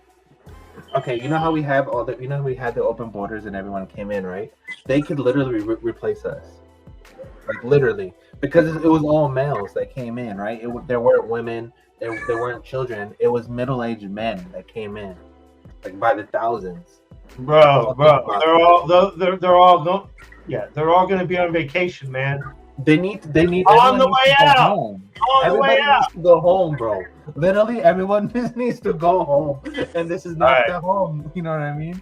This is not your home. You guys not your home. You need to go back home. You must go home. Oh, by the way, Snoop Dogg stopped smoking. The world ended. Listen, here's a funny thing, Nerdy. Yesterday, or a couple of days ago, Australian government released 80 of these refugee asylum seekers who are criminals into society. Fucking hell, bro. What the hell's wrong with these people? And some of them are wearing ankle bracelets. Oh my god. So what's happening there? It's so ridiculous. Everyone just be smart, man. Come on. But you see what I'm saying though? It's like, it sucks, man. It's like we're living in the history books. All the stuff that we read about, where we all feared about, we're literally living in that time and moment, and it's like we're being limited of what we can and cannot say and talk about. Yet we're all on the same vibe consciously, and we understand what we say and talk about. So it's like this dynamic is so exhausting. That's all I'm trying to say. Just wanted to end already. If someone's gonna end it, then freaking step up and end it already. Nerdy, just hang in there, brother. This shit's getting. This is what the thing is about. We need to hang in there, not give up. So stay strong. We know what's coming. It better happen soon. All right, so check it out. Check it out. It's gonna happen. What I would suggest, nerds. What's that? And that goes for all the nerds. What's up? Take a freaking break, guys, from this shit once in a while. I do, right? Like, if you're focused in, I'm telling you, if you stare at the abyss long enough, it's going to stare back. But I'm not saying lay down. I'm not saying go. But you get what I'm saying, though, right? Like, I get what you're saying, but you get what I'm saying, though? Like, I get what you're saying, right? Like, to back up, but like, hey, it's so hard not to, because it's like, it's the reality. Like, it's the world we live in. So I know that. You know what I mean? That's why I get what you're saying, though. Like, just watch a movie or something sometimes. But at the same time, it's like, okay, I'm watching the movie, but doesn't mean the world's still not burning. You know what I mean? Nerdy, I've said this before. I've been telling my dad since 2021 November. It's going to happen November. Then I had to move it to March. Then I had to move it to April.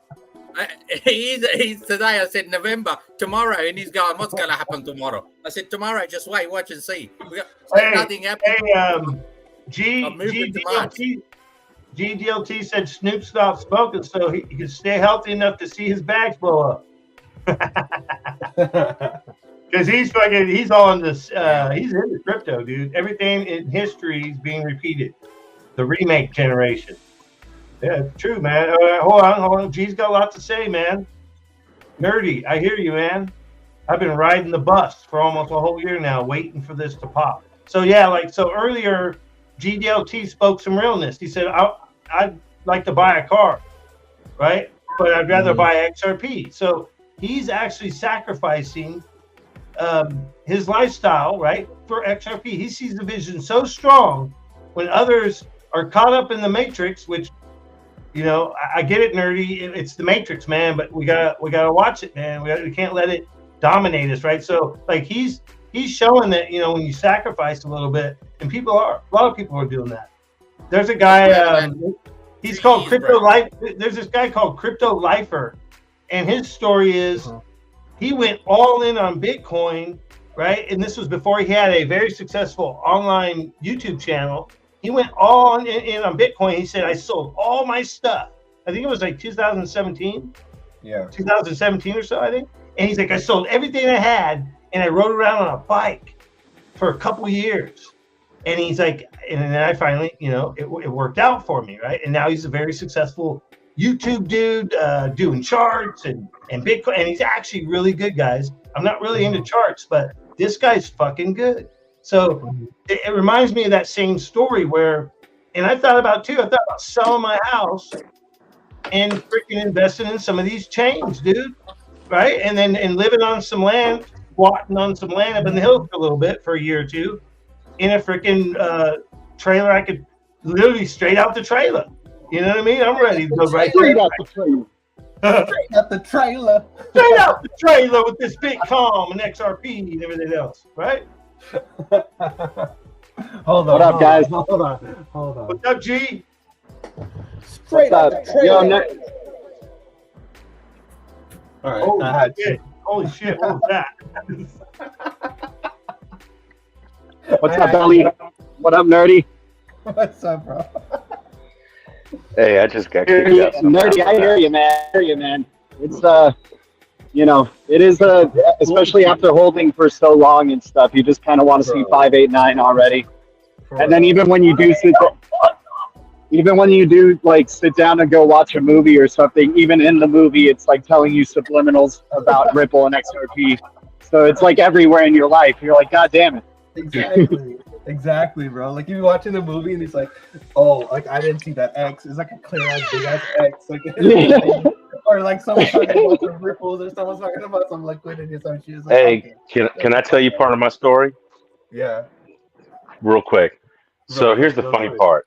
Real quick. I spent some time with my parents last week, and you're talking about spending money. So I'm rocking a pullover because it's a little chilly.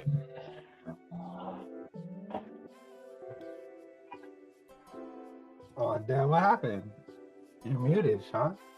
Are you gonna tell me the story and then go on and mute the story? Like, can you hear me? Well, and I don't know what you're talking about. Yeah, we can hear you. Okay. So I'm talking to my parents, and we're actually talking about crypto. And I have a pullover on because it's a little chilly outside. And so I explained to my mom. I said, "Mom, do you remember this pullover?" And she's like, "No." I said, "Mom, you gave this to me for Christmas in like 1999 or 2000. And she's like, "Really?" She's like, "Oh, I know how to shop." I'm like, "No, you don't get it. I haven't spent any money on myself. I spent it on my family, the house I live in, et cetera, et cetera. And when I got into crypto, I really didn't spend money on anything. Matter of fact, I sold stuff to get into crypto. And I'm not going to buy or spend money on myself until the stuff gets to where I want it to be, to have a little bit of, room to buy some new clothes. So I'm going to work wearing shit that's like 10 to 20 years old. It's in great shape. It's in great shape. But that's what I'm doing, and I still look decent. But that's what I did, because when I got clothes back then in the early 2000s, I bought quality stuff only because I used to work in retail, clothing retail back in the 90s when I was in college. So I knew what to buy. But I'm just saying, somebody talked about riding a bike for 2 years. Okay, great. You see the vision. You know what's going to happen. And then when Nerdy says, I'm ready for this to happen already, I am too. But if it takes 6 months, 8 months, another 9 months, I'm good. I'm not. Hell no. Until the 6, 9 months? Are you crazy, bro? Nerdy, get good. You're Nerdy, breaking get good. Heart, dude. You're breaking his heart. Bro. Nerdy, you better get good with it because you're talking about the difference of being worth $50,000 net worth to 10 million. Oh That's God. the difference. I'm That's going the beyond difference. 2025. You gotta let Bags remind you. You gotta let Bags remind you. That the longer they take, the higher we climb on that XRP Rick list. But Sean. Hey guys, hey, I want to let you guys know. Like that. Hey, hold on. 6 months? Oh my God. Hey, the people that are on phones, I think that's the ones that are having problems. Anyways. Yeah, probably me. But I should be good. I'm in Wi-Fi area now. All right, cool. I just want to let you know if it keeps popping up. Like some people might get an echo with Android. Right.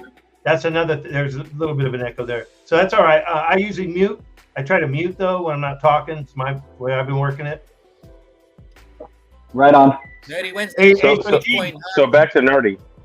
Back to Nerdy real quick. Hold on, ET said something. What'd you say? All right. Bitcoin halving is in April, so that's around like 6 months. You have to wait 6 months. Thank you. You got to stay strong. And then we wait another 6 months. We wait another 6 months till November 2024. Yeah, so Nerdy, dude, this game is not over yet, and that's when you get shaken out. Is when you get 90% of the way there, and then you decide that you're done. That's the shakeout. No, like I'll never sell. Like I agree with you upon the part of like never selling and like seeking it out. Like I agree upon you on that part. But what I'm saying on my part is that I'm trying to see some gains already. Like I need this shit to go above $1 already. Like no, dude, fuck Nerdy, fuck the gains, man. The gains are gonna come. Hey, hold on. GGLT looks like he's about to start rapping, dude. Like, oh, bro, spit it. XRP, motherfuckers. Bro, go. Mother truckers. Mother truckers. Oh man. Drop some fucking tracks. Drop some heaters. Tick tock, piss, boom. Here's another Ripple drop for you. I'm buying it up, getting interest too. Future trillions coming soon. Hardware wallet, nothing can stop it. On the drop, I guess I'm buying. Internet of value got me flying. XRP community, the first to ride it. Oh shit! I was just fucking joking, dude, and he had shit. No, but vibes, dude. I was picking up on your vibes. But Nerdy, I feel you too, man. Like every purchase I make with fiat feels like the Bitcoin pizza purchase. Like I'll buy like even like a little snack, and I'm like, do I really even need this snack? Like it's like $6 now, like just for even like a simple like thing to get, and you're like, damn, that could get me like 6,000 stronghold tokens. Bro, like it's bad, dude. It's bad. Tell me about it. I get frustrated. Like I actually spent like $20 of my XLM on my Coinbase, and I just went there and used my Coinbase card, bought some Taco Bell, and it was like, you used blah blah blah XLM, and I was like, damn, that could have been millions and millions of dollars that I just spent on this burrito for $2. But you know what? That's how I feel right now. Hey, so does anyone here have any knowledge about Thor Chain and Exodus Wallet for DJ Jazzy? That was for you, right, DJ Jazzy? Thor Chain. Yeah, thank you for that. Thor Chain. Why does that sound so familiar? Not Rune, right? Not the Rune. Yes, Rune. Okay, Rune. From what I understand, the Rune team, the Rune's been around for a good long time, but like 4 years ago, Rune kind of like had a divide from the creators. So that's kind of what like kind of turned me off with Rune, and it has been one of the dexes, like surprising dexes that gets a lot of activity. But there's other dexes that are starting to surpass it. So I don't really know how I feel about Rune, but I feel like it's one of those cryptos that's like either, I mean, in a speculative bull market, every crypto is going to go up. So Rune will probably go up. But like as a crypto that I think is going to survive to, mass adoption, I don't know. So I have a question. Real Okay. Quick. Is this Rune in this Thor chain? Because I'm on the website right now. It looks oddly similar to that Stacks or something that came out. It was like STX or something like that. It was part of the whole Bitcoin ecosystem where they were minting and stuff. You know what I'm talking about? It may have been. It may have been, and that's why I was looks asking. Similar to that. Is it almost the same thing? I tell you the truth, guys, I just know about like the drama that went down with that platform, and then just like kind of seeing other dexes and dex volumes surpassing them right now, and then that's it. See, this is the bullshit right now in the crypto space. It's like you could use something, but it doesn't mean it's going to be around for a long time. Like you can use something and it might be around for 3 months, 6 months, and then some shady or some bullshit would happen, and the next thing you know, boom, that just went away, and then next thing you know, something else pops up. But later, then you find out it's all this from the same people. They're all just fucking out here rug pulling people and just pulling all this bullshit. And then I feel when Maloney speaks, and I actually like when he speaks, I get him. Like I understand his frustration. Yeah. That there's so many like of these like all these bullshit coins and all these bullshit rug pulls. It makes me just like not want to even be part of the whole thing altogether. You know, it's like I want regulations to come in so badly. Like I would love for 90% of the shit to go away, where it's like it can be like a Facebook or like an Instagram type of ordeal or like a PayPal type of ordeal. It's like click, click, click. I can trust whatever happened is going to go through, and I have nothing to worry about. No fees, no nothing. You know, pennies, whatever, and everything is good. You know, something happens, there's insurance. Something happens, there's someone to fix something. None of this like I'm risking my life savings and I'm risking my seed phrase using this because someone when they got my seed phrase on this wallet. Who knows if the developer is gonna fucking that shit and steal everything? Now I have to get a whole new wallet because the whole damn wallet is compromised. Now I have to spend another $90 or whatever on something else. It's like fucking hell, man. So much money goes into this shit. It's ridiculous. And it's bullshit too, because like it is bullshit. All you really need for this technology, all you need the number one use case is payments. Like the most important thing that it's needed for is a payment. And so XRP already does that better than anything else. And then you have all these other cryptos going, oh, but it does. Oh, he froze. It already does what you need to do. Like Chainlink, for example. I do like Chainlink. I hodl Chainlink, and I'm like, you know, I hope it goes to the moon. But like, I see all this stuff with like, oh, you know, everything's going to have to get verified. I'm like, yeah, but how does that transaction of verification happen? How does that transaction of data happen? What's going to facilitate, you know, like, because it's going to be data being transacted and data being the payment. So like, either way, you still need XRP. Either way, you still need a digital asset that transacts very quickly and efficiently. And so you know, when I hear other use cases of other cryptos, I'm like, yeah, but does it do the payment thing well? You know what I don't really get about Chainlink is like, they so they have beef with Ethereum, right? Or like you see like the maxis or the fanboys or whatever, like, oh, blah blah blah, you're copying, blah blah blah and stuff. But isn't Link an ERC20 token? So it's like I don't know, it's like the whole thing is bullshit. You know what I mean? It's like, well, if Ethereum doesn't really have that much clarity right now, and like you see all these people coming out with those ETFs and stuff, but like Ethereum itself, everyone's trying to move away from it. It's like you heard that lady talk about how her program was agnostic and how she could translate onto the XRP ledger. There just wasn't enough development yet, but now there's enough development where she can move her chain off from Ethereum to XRP ledger. And that's the shit I think about. It's like, well, if everyone's going to use XRP ledger, then why would you even use Ethereum? And then it goes back to what we're talking about, the whole McAfee thing, like how you would have to shut down the whole Ethereum blockchain to stop that from leaking. So it's like, so if that's gonna happen, then what about all this other shit that's built upon it? Like I have a good amount of money in Quant, and Quant is on Ethereum, but like I don't really invest into anything else that's on the Ethereum chain besides like Metamorphosis or Lions block.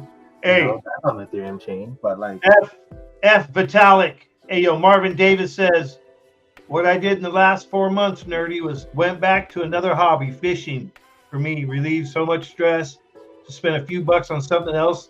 Now it's back to stacking. Everyone needs to decompress, but hey, we got your back, nerdy, because we've all been there, and it don't matter what it is. You got to think about all of the data that your quantum computer has been devouring, bro. Like you're devouring too much data, bro. Overload. Nerdy. And nerdy, and just think about it. Just think about it when it does moon, and like you're talking to your if you have kids in the future or you do have kids, I don't know, or whatever. But you're talking to them, and like you're just like going. We went to the point where we were laughing about how cheap it was, and we couldn't believe it, to getting frustrated for it being so cheap for so long. Like that's how long and how cheap XRP was. Bro, after this stuff moons, I just want like a whole army of kids. I want like at least 5. You're gonna influence future generations. I have enough money to fund each one of those guys' lives. $1 million for each child, just in their and just locked away for them. One XRP for you. One XRP for you. Yeah, exactly. One. Nerdy, are you gonna have a freaking whole like freaking bunch? You'd be like 5 kids, bro. I want 5 kids. Making a bunch of kids, dude. It's like, and you know, I get it because you were talking about what else are you gonna do? The population, bro. So Nerdy's gonna help out the population, bro, and he's gonna have all these super smart quantum freaking computer kids. You know what I mean? Like quantum computer level, and they're gonna be talking like fucking nerdy on steroids, dude. You know what I mean? Like I know, but like we're gonna have so much money, bro. We're gonna have enough money for like a few lifetimes. We're gonna have so much money where we're not even gonna be able to spend it. Like one XRP being like $200 million is gonna be like, you know how long it's gonna take to spend that shit, bro? It's gonna take you a minute. Oh my gosh. It's gonna take you so long. You can have like 10. You can have 10 kids at once, like have 10 surrogate mothers, bro. Yeah. Hey, nerdy. Have like a harem and shit. Bro, E.T., I can fund all of that with one XRP. I can fund everything that you just told me right now. I can fund all of that with one XRP. Why they want my back? Hey, nerdy, can I put that in perspective? Can I put that in perspective real quick? $200 million. I could spend $100 million on one transaction. It's not enough money, bro. I'm just saying, bro. That's like, think about how many people's salary that is in one coin, and we have thousands. No. I understand what you're saying, and we know how to live modestly. But I'm saying, if you want to spend $100 million, you can do it in one transaction. I know, like I can buy a mansion or something. I understand that. Dude, no. It wouldn't even be a mansion; it'd be a freaking yacht.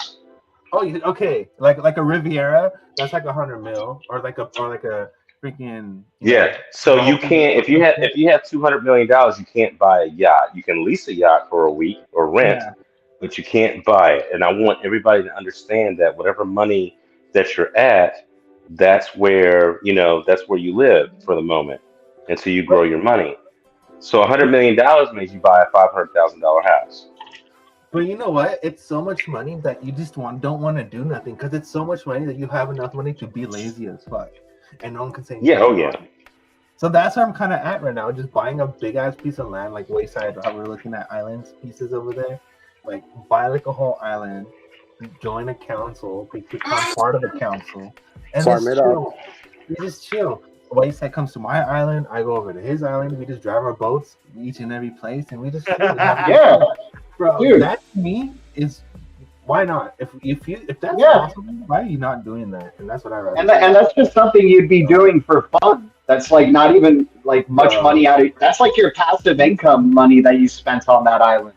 And that's like a reality. Like that's like a dream becoming a reality, like a never-ending dream. That's like it's real. That's dope. That's so dope. And like, okay, let's just say like you're complaining about something. Let's just say that. Shipping is not coming faster. Well, guess what? You can open up your own damn port, and now you're the owner of a shipping port that brings in food a lot faster to the islands. You know what I mean? Like, you have that kind of money. Like, hey, you call it nerd, being lazy. Call it Nerdy's Landing. Yeah. Bro, like honestly, like, even if I were doing this stream right now, I would just send a jet to each and one of you, even everyone in the chat. I would send all you guys a jet to send you like just like just be like, oh, it's waiting for you at your airport, and you would just go to your airport, and they would be holding up a sign, and be like, oh, you guys ready for the live stream? And we would just meet up, and we would just meet up on my island, and we would just have like, E.T. would be cooking his barbecue, whatever, and then Sean would be cooking his barbecue, and then Laura would be cooking his food or whatever. Everyone would be cooking, or Alan would be whatever. We have like chefs come over and make food for us or whatever, and we'll just have Barbecue Island. Yeah, and we'll just be like, look, guys, we made it. We told you so. You know what I mean? Like, and Nerdy would be like, you speak to me as Prince Nerdy. Thank you. Not even. Bro, honestly, Rain, to be honest, bro, I would never, ever be so, like, okay, this is the thing about money. This is the thing about money, and this is the thing about God, and this is the thing about appreciating what you have. Because just as a blessing, and just how fast wealth came to you, is just how quick, because of your ignorance, God can take it away from you. Right? Hurry up, nerdy. Exactly. Like, that was bomb, right? Just imagine that. I'm just chilling and eating all that, right? But that's what I'm saying, right? It's just like, I would never be the person who was like, oh, call me king this, call me, your lord this. That's so fucking ridiculous. You gotta be Let's go, nerdy. Hurry up. To be like, you gotta be some yes. Hey, nice, Sally. Nerdy's gonna have his own channel on the Gala blockchain. It's gonna be called Barbecue Island. Yeah, that's what it is. Barbecue Island. Reality TV show. Rain. We and you and GLT all gonna host a cooking show. Just like how Ramsey has his cooking show, bro. We'll be the judges of our cooking show, and we'll open up a contest, and people go, bro. That's golden right there. And whoever wins, they get their recipe forever on the blockchain. On the blockchain, no, bro. We're going hard. We're paying. I'm gonna do scholarships. Because it's education, right? You don't know what people are gonna spend the money on. It's like, nah. I'll change your life. I'll pay your whole tuition. I'll pay your whole college. Whatever you want to do. Here's a couple of drops. Room and board. What was it? 500,000 or something like that. I think it costs. I think it's like 94,000 in your first. A couple of drops. 500,000, right? Boom! You win this competition. I pay your whole freaking your college thing. But can you imagine how many people would try to actually win for a good reason? So there you go. I want to have fun and be humble with my money, but also do things we can help others, but in a fun way. But with my home, and then, you know what I mean. You have to save 1 million drops or 1 XRP for just absolutely silly ass shit, though. Like just really joking, silly, like you said, the cooking show thing, like stuff that's just absurd. All right. So we're gonna do something real quick. We're gonna go into.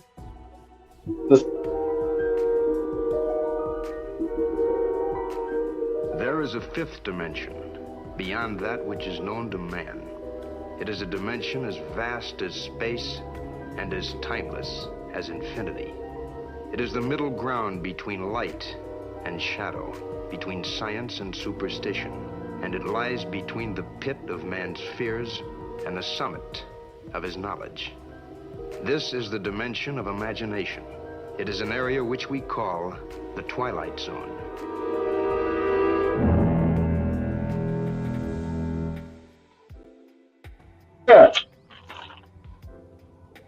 All right. Whoa, Rain. Where are we? The Twilight Zone? Whoa. This is Hollow Earth. This is the truth. The truth will set you free. Help me. I'm in Hollow Earth. All right.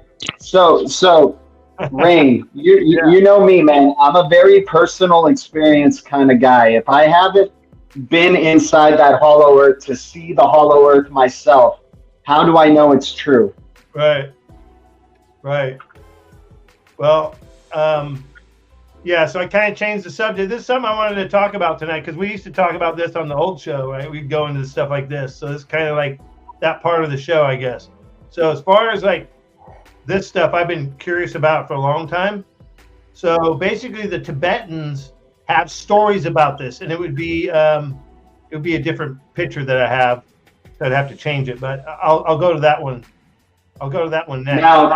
Now is it the 1% of Tibetans or the 99% Tibetans? Okay, so the Tibetans that because they wiped out a lot of the Tibetans, right? The Chinese did. The Tibetans would be considered like the monks that are in the fucking mountain. They have a temple that's in the mountain, right? And they were assaulted, man, years and years ago, decades ago, right? Old days, and they were totally separate from the whole world, and they had powers. They still do. They're like Jedis, so they can levitate. They can do all kinds of wild shit that we don't have any concept of it because we've been dumbed down of those gifts. We don't meditate. Yeah, through meditation and stuff, they know how to change their frequency. So if you can match the frequency of a wall or anything, you can go through it, guys. And Legendary was talking earlier. I wish Legendary would have came up because we were talking about David Copperfield, and he said that he did a fucking on-stage deal with David Copperfield, bro. Like he was like, dude, David Copperfield's not human, dude. He fucking like came in and out of a box right in front of me. He's like, he's not human. Because supposedly David Copperfield's supposed to make the moon disappear in February, guys. Hey, so, anyways, if you so think about it like this: nothing's solid. I know it's hard to concept or to conceive. Nothing is solid. It's all frequencies, right? It's atoms and molecules. All this stuff's moving around. It's all vibrating, right? And that's why a bridge can fall. That's built by man. That's designed by freaking high-end engineers. They build it like it's badass to the bone, but the fucking wind matches the frequency of the bridge, and the bridge collapses, guys. That's real. Hey, Just Ray, like breaking a glass with your voice. Hey, on that note, you know the CIA or whatever, they did a report on that, and that like they actually have a patent device on everything that you're talking about. Well, yeah, I wouldn't doubt it, right? So they're so think about this. So you have the Tibetan way, right? All right. So that's straight spirituality, totally taking your freaking vibration to levels like monk, Jedi. I think monk, Jedi is the same. It's the same to me, right? You're a Jedi. So, and then you have machines. Okay. You have AI. So with machines, so AI is the newest one, right? But you have machines. And if you look at like what Tesla was working with, he was using machines. He didn't have AI, right? He was using freaking machines, guys. He was using electricity, frequencies, radio, right? He was figuring so much stuff out, right? He was literally sitting, if you look at the old pictures, he's sitting in a room with shitloads of volts freaking surrounding him, right? So that's when he learned about shifting time and where I was reporting on this stuff about under area 51 and all that, and we were talking about how there was like this machine and they were using it, right? They powered it up, right? And it was a Tesla type of machine, came from his work, and basically the dude disappeared. Tools would disappear because they were phasing out of time, and the frequencies were being manipulated by this machine, which would swirl around. So, right, it would get like that toroidal, it would create like a toroidal field. So, but what I was saying about the monks, it looks like Nerdy's trying to share something, but hold on a second. Get back to the monks, right? Like, so the monks, supposedly, the Tibetan, the real ones that are guarding the mountain, they're guarding one of the entrances, guys. So some of these entrances, let me go to the page where I can see it really big.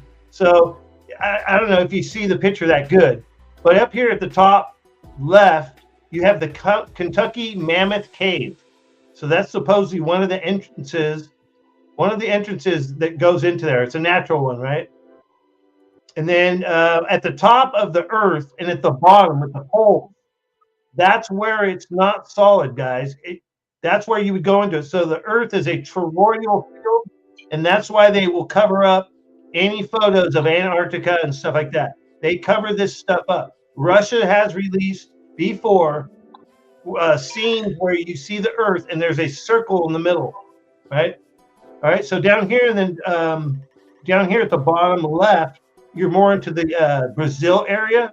which gets you down into Antarctica, but there's an entrance there too. And I heard that there's a I don't know if they'd be called Aborigine, but they're indigenous people, a tribe that's ancient, right? And they're tatted from head to toe. They look wild, man. They look pretty ominous, and they guard one of the entrances here in Brazil. And if you were to go in there, it would take you 2 weeks if you had one of them.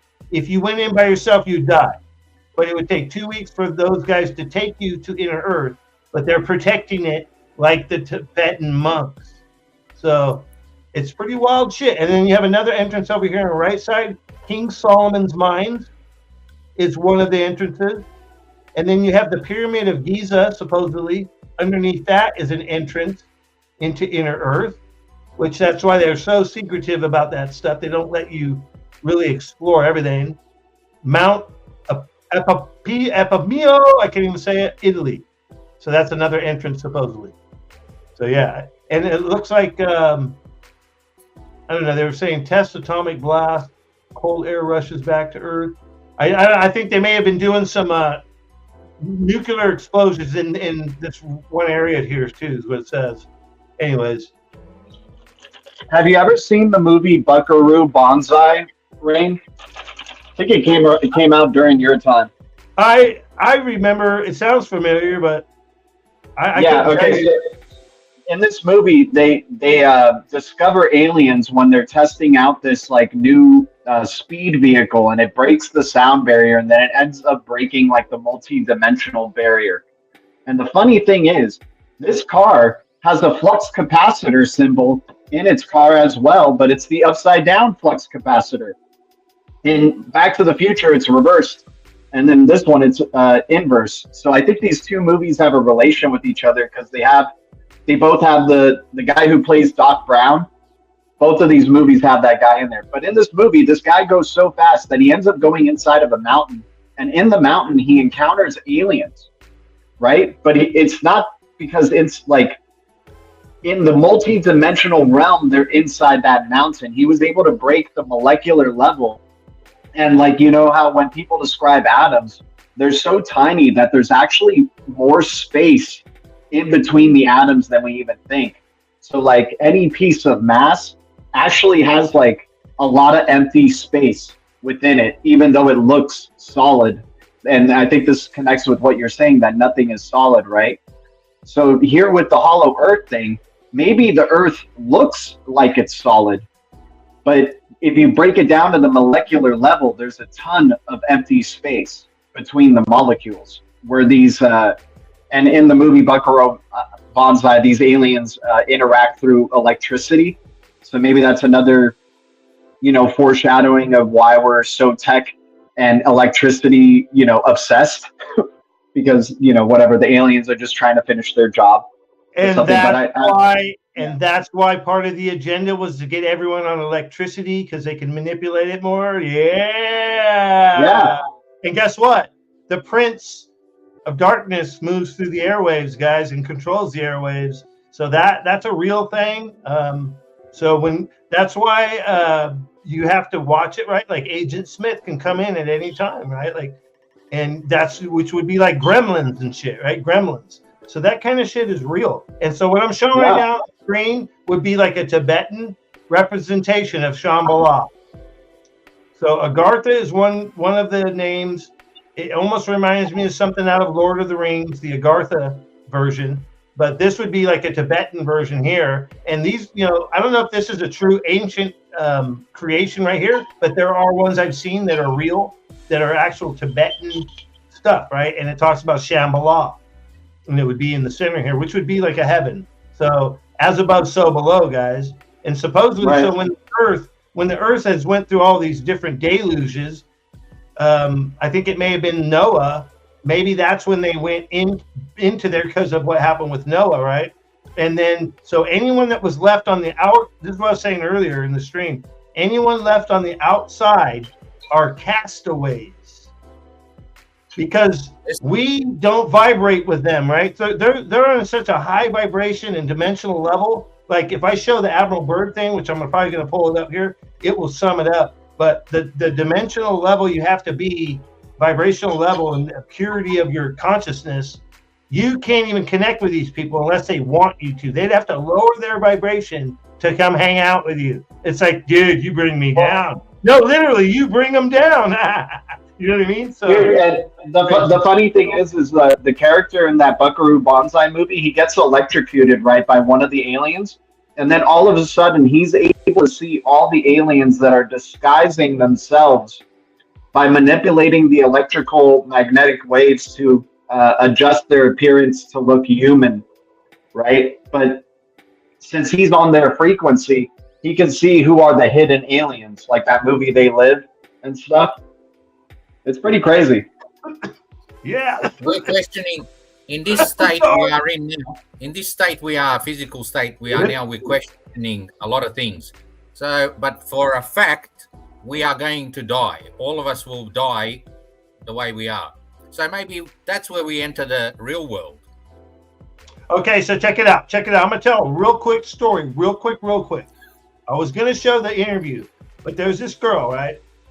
And she was becoming famous, right? And if you were to see her, she looks like a younger, but more, maybe a little bit older Britney, like when Britney started getting kind of real sassy, right? And was getting even more sexy and all that stuff. She was, was even more sex being promoted. No, sir, I'm talking about, there's certain. I remember Britney, right? Like it was like, what the hell? Like when she first came out, you go, what the hell? Like, you know what I mean? But no, so there's this girl, right? And she's becoming popular, right? She's coming up. She's looking at getting signed. She gets signed. She grew up in the church, but she rebelled. She's like, no. I want to sing, dance, and all that, but I want to do it for me. She's like, I'm bored with the church. I grew up in it. I want to be popular and I want to be famous. So she's going on this ladder, which is Hollywood, right? And as she's starting to go up this ladder, she's meeting producers, right? So this one producer, and she's surrounded by people doing blow and they're partying. And she said, yeah, I was smoking a little weed, but I wasn't doing any hard drugs or whatever. But it was everywhere, right? And so she said she was going up where she was probably going to get working to get a major label. So she's working with this new producer, and this guy's all, hey, if you sell your soul, you'll become famous instantly. And he's like, but I hadn't sold mine, but we will become famous because he's going to produce her, right? And she was like, what the hell, man? So she's like, well, like checking herself, whatever, and going, well, and probably started to wake up about what was around her. And it was like, whoa. And then she started getting real bad vibes, right? And then this was the crazy part. She said she had a dream, but it wasn't really a dream. It was more like, it was real. She said it was more real than fucking life. It was more real than this conversation right now. It was that much more real. And she said that I was in space. I was hovering above Earth, but Earth was like this. It looked like a pool of water. It was kind of a trip because a lot of people describe stars as being water and all this weird shit. And the waters above, and even in the Bible, it talks about the waters above, the firmament and all this weird shit. So it's like, what the fuck? But so she looks off in the distance and she sees this. It's not a sun. She said it was like hell, but it was like a pit or a lake of fire, lake of hell, lake of fire thing, right? And I'm like, what the fuck? I was starting to get chills, guys. And so she saw this black figure come to her and said basically, and she's like, whoa, this isn't God, right? She thought it was God. She's like, is God? She's all God? She's all, but there was no light. It was just a dark black figure. She's all God, and he's all. And she said that it was in a really low, hardcore, bassy voice, like, you know who I am, or something like that, right? Was what I was thinking. And she's like, oh, shit. She's like, oh, shit, I know you're. And so she said that she was offered to be a superstar and everything, just like you hear in the stories of at the crossroads. And she turned him down. She said, oh, no. She started praying to Jesus Christ. And when she did that, she said that he called her a bitch, right? Like, I was like, whoa, but, like in a hardcore voice. But I know it kind of tripped me out, the description of Earth, right? And she said that those were the multiple planes of heaven and stuff. And the third plane would have been the heaven of, where where it's peaceful and stuff. But in the middle, that's where the devil's sitting, right? And then Earth was this pond of water. I don't know. It was weird, guys. It really struck me, you know. And I've been hearing a lot of near-death experiences, but it wasn't a near-death experience. She said it was almost like she was transported there. So I'm a true believer. I'm a believer, Justin Bieber level, believer in that you can sell your soul in Hollywood and become a superstar. And many people have done it. Dude. Yeah. What do you think is with this Pete Davidson guy? I don't know if you guys know who he is, but he's like a young superstar. He's like the role model for young men because like he's going out with Kim Kardashian and every hot woman celebrity. And I'm like, dude, this dude sold his soul. That's how he's able to do all this stuff. It's like that's why Kim Kardashian's going out with him. It's like she knows the game. She sold her soul like a long time ago, got everything she wanted, and now he's helping the new recruit get everything he wants to keep, propagating the game. It's it's really like Taylor Swift now. Like the reason it's like a Taylor Swift year is because she probably did some like extra hardcore shit. She stepped up her level or something. She said, you know what? Okay, yeah, I'll do this. I'm ready to go to the next level. Yeah, I'm leveling up like fucking Mario Brothers or something. I'm leveling that shit up, man. And it's on the dark side, right? Like, hey, Rain, everything that's you talk. Rain, everything that's you talk. I don't follow any of them, Ellie. No, I don't listen to them. I don't listen to the sports people. All I follow is the exchange and looking at the XRP price. That's all I care about. And buying it cheap. I'm hoping for a dip. I'm hoping for it to go down to 30 cents again. I'm praying. Hey, Nerdy. I'm praying for What were you saying? What were you going to say about, because the Crossroads thing to me is fucking pretty, that's pretty wild shit, guys. Like, everything that you're talking about, bro, if you share my screen, bro, I can prove everything you're saying is true. I can prove it. I can literally prove it. Not everyone can prove it. I can prove it. This is an actual patent in the United States. So John St. Clair and any patent is Tesla. If you ever come across that in your research, guys, John St. Clair is a Tesla patent that was rewritten under John St. Clair, which, if you want to really go down that rabbit hole, is John's Trump. That's the uncle. So that's why all the patents under him, because it was given to him. Well, anyways, this is a walk-through walls training system.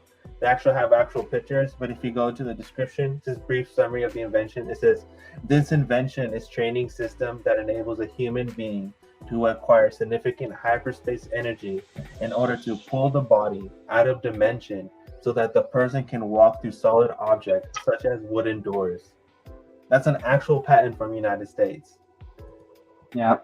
That's an actual patent, guys. This is like legit. Yeah. How old is that? Dude? This is it got closed in 2004. It's not that old. Yeah, so they have a lot of stuff, guys, that we don't know about. So hold on, and then for the thing what you just said about your dream and that lady about the F.N.W.R and all that stuff, bro. This is a commercial from Hennessy themselves, bro. Oh shit! They're literally shoving it in our face. I seen this nerdy on your Twitter. Yes. Nerdy, check that link that I just sent in the chat.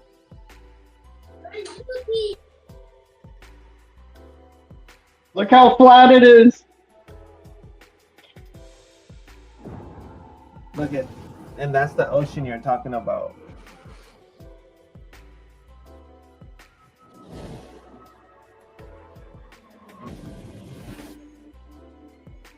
Dude, I mean, even 2001: A Space Odyssey shows that stuff too, and that was in 1969. Yeah, dude. Okay, so bro, that's pretty badass right there. So, like, all right. I don't get into the flat Earth. So cool. Check it out. I don't get into flat Earth, but what I always will say though is that maybe it all is a projection. But I take it even higher than flat Earth. I take it higher than flat Earth. It's a video game. You have God above us. God is above us. Picture God, right? Like you can picture him any way you want, and he's above us, and he has like this video game fucking screen, and he has all the planets and the galaxies and all that shit, and he can control it from that level. And then he has the game going on, which is polarity, right? You have negative and positive working against each other. Supposedly, if you listen to Cliff High, there's fuckers in the moon. It's already been remote viewed. These motherfuckers are in the moon. We're seeing a projection. We're controlling the moon. The moon has, I've been saying this for a while, that the moon's been sending frequencies to us that are coming from Saturn. Coming from Saturn. These frequencies are really bad, and they're negative frequencies. It's just like playing 440 hertz music and programming. It's disruptive to the human body, guys. What Bags plays is 432 hertz. That is the fucking tone. Okay, like, so just the tone alone in the music and the broadcasting is destructive to our bodies. So you have the moon, right, blasting us. And I don't know how I got on all that. Dude. I kind of lost my train of thought. No, but they've been telling us. I mean, they've been telling us about the moon for a long time. The Dark Side of the Moon album. Right. Star Wars saying that's not a moon; it's a space station, right? Like, it is interesting to think about for sure. Yeah. So I think of it as a Death Star. Go ahead. Yeah. The craters, small ones, larger ones, they all got the same depth. Right. If it's a larger crater, it would be a deeper hit. Bro, right? Is it? It makes no sense. Cliff High. Real quick, the way how they describe the moon is that the moon is a big ass server that's been keeping us in this time loop, and that's why you get deja vu, because what they're doing is that they're hijacking our souls, and then that's what they're using it as, like the main thing, and that was supposed to be like the quote unquote looking glass portion. Was that they used the technology that they did with the USSR and all the Nazi stuff. Well, that whole program continued, and then that's what happened in the air base. And if you play any game, you play any Duke Nukem game, any game to do Nazis, they have their moon is the air base. It is the freaking main location. And like they shove it in your face. And there's so many documentation that supports that. You remember the Transformers movie? You remember the Transformers movie with the moon, Dark Side of the Moon? Dude. Right? And in that movie, what were they saying? They said it was all Nazi stuff, right? Bro. And in the Matrix, people are batteries to the machines. Like we are, like you're saying, how they're sucking our souls out is they're sucking our electricity. They're manipulating our electricity frequencies to, suck the life out of us, basically. Mm-hmm. And Billy Gates from hell has the patent on fucking using us as mining machines to mine cryptocurrency. Bro, just like what you just said, dude. Yeah, we're batteries, we're livestock. We're fucking, but that's to them. To me, quantum fucking high level computer mother trucker fucking vibing as high as possible in a fucking shit storm, in the middle of a shit storm, vibing as high as fucking possible, motherfucking glitches. Rain, you know how we talk about Rain, you're good. You're already out. They can't even like track you. They're like, wait, where's the battery? That Rain battery? Where did it go? He's out of time. He's shifted out. You're out, man. You're good. Listen, you know how G and Rain were all talking about the Matrix and connect us and all this stuff, right? Bro, that's literally what the vaccine was, bro. Literally was connecting people to that. And rip it, G, rip it. And instead of a movie, it's like, you know how the movies had cables? It was the same concept, but it was all wireless. It was the same exact concept, but it was all wireless, bro. Like, that's how much they perfected it. If you think about it in a weird dynamic, it was exactly that. And people don't realize that shit. It's insane. And like they want to call us, like they want us to say that we're crazy and shit, but it's like, if you pick up on the little details, it's like it's right in front of your face. All you have to do is open your eyes. They can search themselves, turn on the Bluetooth, and they can search themselves and see their code. Bro, it's like explain that. Explain how all of a sudden that you're registered on a freaking server, like you're a server now. Hey you guys know like the nerds of the days, when computers were coming up and the nerds ended up being the ones that like took over the world, and they're the ones that had the tech companies and rich and all that shit. I kind of see us as those same type group of folks, but not manipulated, not controlled, total fucking rebel gene running wild through the system, breaking the fucking matrix on a daily, breaking the matrix, bitch!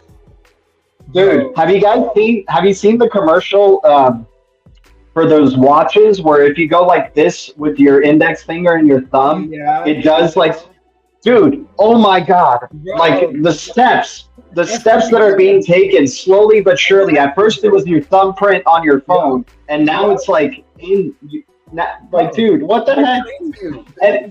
And isn't this 666 like this, and also like an important also an important meditative like symbol as well? Like it's crazy, man. Right. Been manipulated. It's been manipulated like everything else. Everything's reversed, right? As above, so below, but like distorted. Like in their world, it's all as above, so below. One is distorted, and the other is like a copy.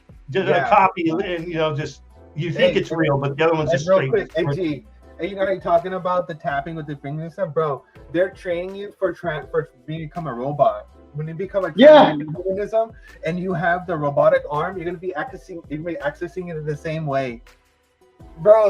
Literally, they're training you. It's crazy, bro. And how can how can no one? Yo, Dirty. You want to see how many drops I'm sending you right now? Wait. There you go. Bro, you know what's funny? It's like, okay, you know how we talk about like Mockingbird and all this stuff, right? And you see the stuff that's going on with all the chaos that's going on in the world, and you see all these people that are talking about these things on TikToks and stuff, and we're like, bro, that is Mockingbird, like exactly what you're telling you about. And everyone's like, no, that's not real. It's like, bro, you're a fucking victim of it. Like you're literally a victim of this shit, and you're telling me that it's not real. Like, oh my fucking God, we are living in the Twilight Zone. Like, how can man? Hey, I got something. Burning house, and let them know that the house is burning, but they won't admit. Like you can smell the smoke. You're fucking on fire, but you won't admit that you're standing in a burning house. And all I'm trying to do is pull you out of it. Yet you don't want to take the advice. It's like real quick. TikTok, make your body rock. Drop in the copper. No, so TikTok, right? So Trump wanted to ban TikTok, and everyone was like, "Oh, they were in an uproar, right? They attacked him about anything, and it was like, no, blah blah blah blah blah, right? So now it's ban TikTok. Why? Because it's waking motherfuckers up, no matter where it's coming from. It's waking people up, guys, and they're like, ban TikTok. I don't know, it's kind of funny. Bro, everyone's being, bro, how fast people are being brainwashed and how like it just spreads like wildfire is scary as fuck. That right there scares, that alone scares me more than anything, because if you can program a whole world of idiots to do anything on your main in command, and whatever you tell them to do, they will abide by, bro. They've seen it already. They've done the test. They've got cameras everywhere. Whoever wore the blue fucking over their mouths, they said, "Oh, look how many people are wearing it. We got him." Hey, did you guys ever? Hold on, is the worst. I'm gonna fucking show you guys something real quick, man. This shows how idiocracy was it's literally our life. Oh yeah, idiocracy. Totally. I'm gonna grab this real quick off my channel. Hold on. This whole past few years has literally been an IQ test, and everyone that's watching this, everyone's on this chat, everyone that's in this group, we're smart as hell. We're literally like smarter than like the rest of the population, for the fact that we can acknowledge what is going on, talk about what's going on, and actually understand what's going on. To talk to some of my family members, and to talk to some people, and to realize that they have still not fathomed anything that is happening, and they still believe that everything is completely fine and all this is completely normal. It fucking same with people around me, man. They're all the same like that, nerdy. Bro, it fucking blows my mind. I'm like, dude, what? And it's just like but you also hear these people like, oh yeah, it's not that or anything, but they complain about their oh man, this is so hard to do. Oh, this is so expensive, or this. Yeah. Oh man, it's like, well, I've been telling you the reasons that this is happening, but you're like, no, it can't be that. I'm just gonna go. Oh, I don't know why. And it's the nicest people who don't want to listen. Bro. Yeah. Filter systems activate. AI protocols initiate. Dyson, right? This is from Dyson. Call Elon Musk. Tell him this is real. Don't forget the VR goggles too. Hold on. Dyson headphone. Air filter systems activate. AI protocols initiate. Call Elon Musk. Tell him this is real. Oh my god. I can't believe it. Yeah, dude. Hey, they want you to see no evil, hear no evil, speak no evil, right? Right in your Fuck face, me, dude. When I saw that, guys, I was like, oh my god! And I remember they had like these fucking capsules and shit. They had people like in these capsules, and they were in their own little bio bubble. I remember I showed it on my fucking show on 2020. I remember, and I'm all, look, I have my own bio bubble or something like that. I am protected. I am protected. I remember doing that live, dude, but I don't have That that. reminds me of Bubble Boy. You guys remember Bubble Boy? Bubble Boy. Oh yeah. This is what happened. This is what happened to me the other day. I was walking, going into the shops, and I hear somebody talking, and I'm looking at it by themselves. And then, like 5 minutes later, I clicked on while I'm in the shop. Oh, they got something in there. They're talking to somebody. It was like, I thought that was crazy. New dog. I don't have none of those. I like when I'm walking to be aware of my surroundings. Right, yeah. When the price slips, I'll be buying Well, all the dips. Ellie, Ellie, the thing too is. Gary Gessler, hold on. really Listen to it from the start. Hold up. When the ZERP price slips, I'll be buying all the dips. When the ZERP price slips, I'll be buying all the dips. When the ZERP price slips, I'll be buying all the dips. Gary Gessler, he really needs a muzzler. Gary. When the ZERP price slips, I'll be buying all the dips. Love it. Yeah, go ahead. No, but they're training us how to all be like mobs. So we fly towards the light, and the light is our cell phones, TV screens, anything that just shows entertainment and stuff like that, and we're just glued onto it. That's why you were talking the other day, Ellie, that you saw somebody talking on their Bluetooth. A lot of people over here in LA are doing that, or they're looking at their phone most of the time. It's kind of... I don't know what happened. And the more of our obsession with technology is, the more we're just right in front of the camera's view all the time, right?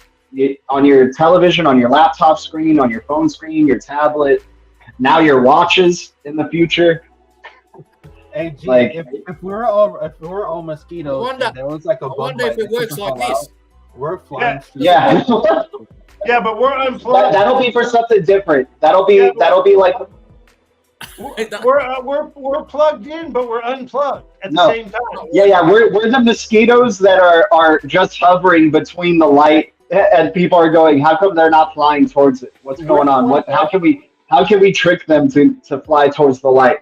We're the one drinking a beer and watching everyone run towards it, like fly into Yeah. it. You're like, and the light they're providing has a zapper on the other side too. Yeah, exactly. And they're all being zapped. Yep, they're all being zapped, and they're all like, and then everyone is crying while they're being zapped, and they're like, oh, let me go see what the light's about, and they're all running into the light being zapped again, and it's an endless repeating cycle.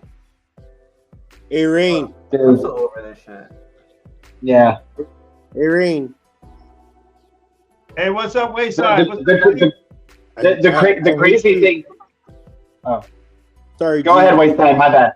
I hate to show someone else's channel, but there's a link that I put in the chat, and it's talking about some law things, and I think that's actually exactly what you guys are talking about earlier. How they look at us like we're the cash cow and stuff like that. They take all our debts, they put it on the stock exchange, and they sell it and buy it and sell it and buy it over and over again. But yeah, I think you should take a look at that when you got the chance. You don't have to play it now, but some good information. That guy dropped some nuggets. How long is it? I think one of them is 8 minutes and the other one is like 2 minutes. I don't know. I had a job when I was 21 for 6 months, and that's the only time I worked and paid taxes. When I realized that I have to work 3 months out of the year for free, It's like, fuck that, I'm not working. Bro, and you know what gets worse than that? It's like when he's like 51. Bro, when you start digging and stuff, and you realize that the calendar itself is a scam, and they're robbing us of time and money, Right. and like the whole ordeal of us being paid, and the whole thing of the weekend and all that stuff. It's all bullshit. The whole fucking thing is bullshit. Hey, I had a video that described the words, man, the words that we use, weekend and fuck. I wish I had it, dude. It had all the words that we And use. that's the thing that sucks, though. It's like the more educated you get, the more depressed you get because you realize it's all bullshit. But then again, hey, wait, wake someone up, but it's like you can't. Is this it? Yeah, but nerdy. That's also the thing too. Is they want you to feel like. I'm gonna tell you, I am. The whole thing with logic and knowledge is to weigh you down to be depressed, and the way that you combat, like with what they're trying to do, is by remembering to have fun and to love, because that's what they want. That's their ultimate goal, is to stop you from ever having compassion or loving or having fun. You know, is to make you feel incomplete. Like, oh, I need this thing to have fun. I need this to love. I need this to feel like a better person. I need that to be like a better person. Right? So it's like, yeah, you know, knowledge does make you depressed, but it also, you know, the type of knowledge that we have is like, we know that they're trying to make us forget about love. They want you to be like. This is why we smoke. This is why we burn. Yeah, there you go, bud. There you go. I'm about to join you. On fucking Survivor, bro. They want you to treat people like you're a contestant on Survivor. They want you to act Squid Game. In business and in everything. Cutthroat, fucking ruthless, dog eat dog. That's king. So let's watch Logical. Okay, Logical. Real quick. Also, during the day, in the morning, I don't say good morning. I don't use that word because I just say good day because I'm not mourning anything. There you go. Oh my God. That's true. That's very true. That's what I was talking about. That's one of the words, dude. There's a bunch of fucking words, guys. Weekend. There's all kind of weekend. Oh, that's it. Weekend.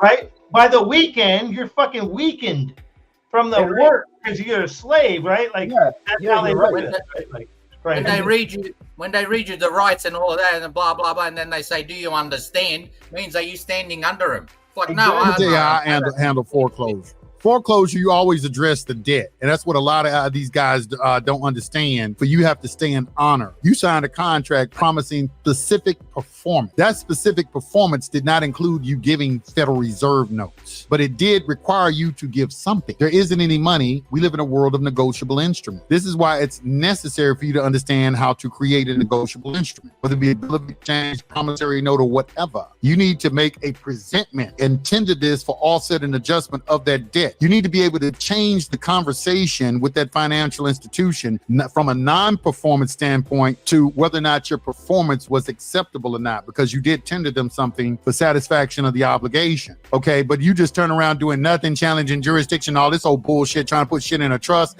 None of that shit is going to work. Contracts are the most powerful thing in the universe. Hell, you got a contract with God. It's called a covenant. When you sell your soul, you sell it to the devil with a contract. You are not circumventing contracts. Equity is brutal. Stop looking for a way to circumvent contract. It's not going to work. It's never going to work in your favor. What you're better off doing, because the creators of all of this, they understood this, there ain't any money. All right, so what you're better off doing is doing a secure party process and then tendering them a negotiable instrument. Yeah, they may not accept it. Yeah, they may try to send it back to them, but they send it back with a letter. Okay, we have a UCC 3-603B. You're going to do an administrative process utilizing a negotiable instrument, and you're going to tender that. You're going to have two witnesses. You're going to have certified mail and a notary. You're going to use a notarial protest method, and then you're going to tender that. And then once you do that, you're going to file for a quiet title action and take them into court. Once you go in court, you're not going to argue the value and validity of your negotiable instrument. The only thing you're interested in are the procedural aspects of what is required when a financial institution receives a negotiable instrument. They had to make presentment to that financial institution, which in this case would be the Department of Treasury. And if they are insufficient funds or right? And any reason that negotiable instrument has a defect in it in some sort of, in some manner, then they need to return it to you and allow you an opportunity to cure that defect. Okay, that is the proper protocol in commerce when utilizing negotiable instruments. So don't let these people fool you and take you into court and say, this is a worthless piece of paper. Your Honor, that's not for you to make a determination. That's for counsel to take that back to his client. They can return it to me with evidence of a defect from a qualified third party. Allow me an opportunity to cure such defect. Absent that, sir, I consider this matter settled and closed. We're not getting into arguments.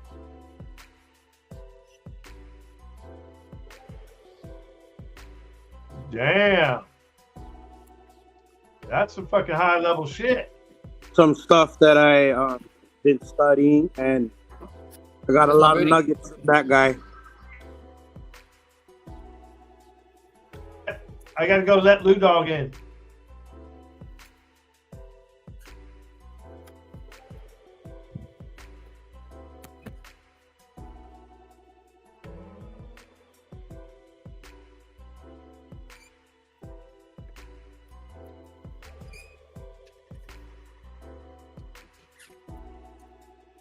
Where's my birdie?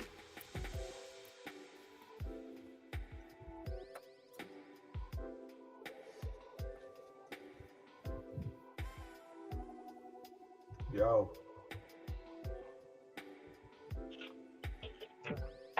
Yeah, sorry, I was getting logged off. Hello? Yep.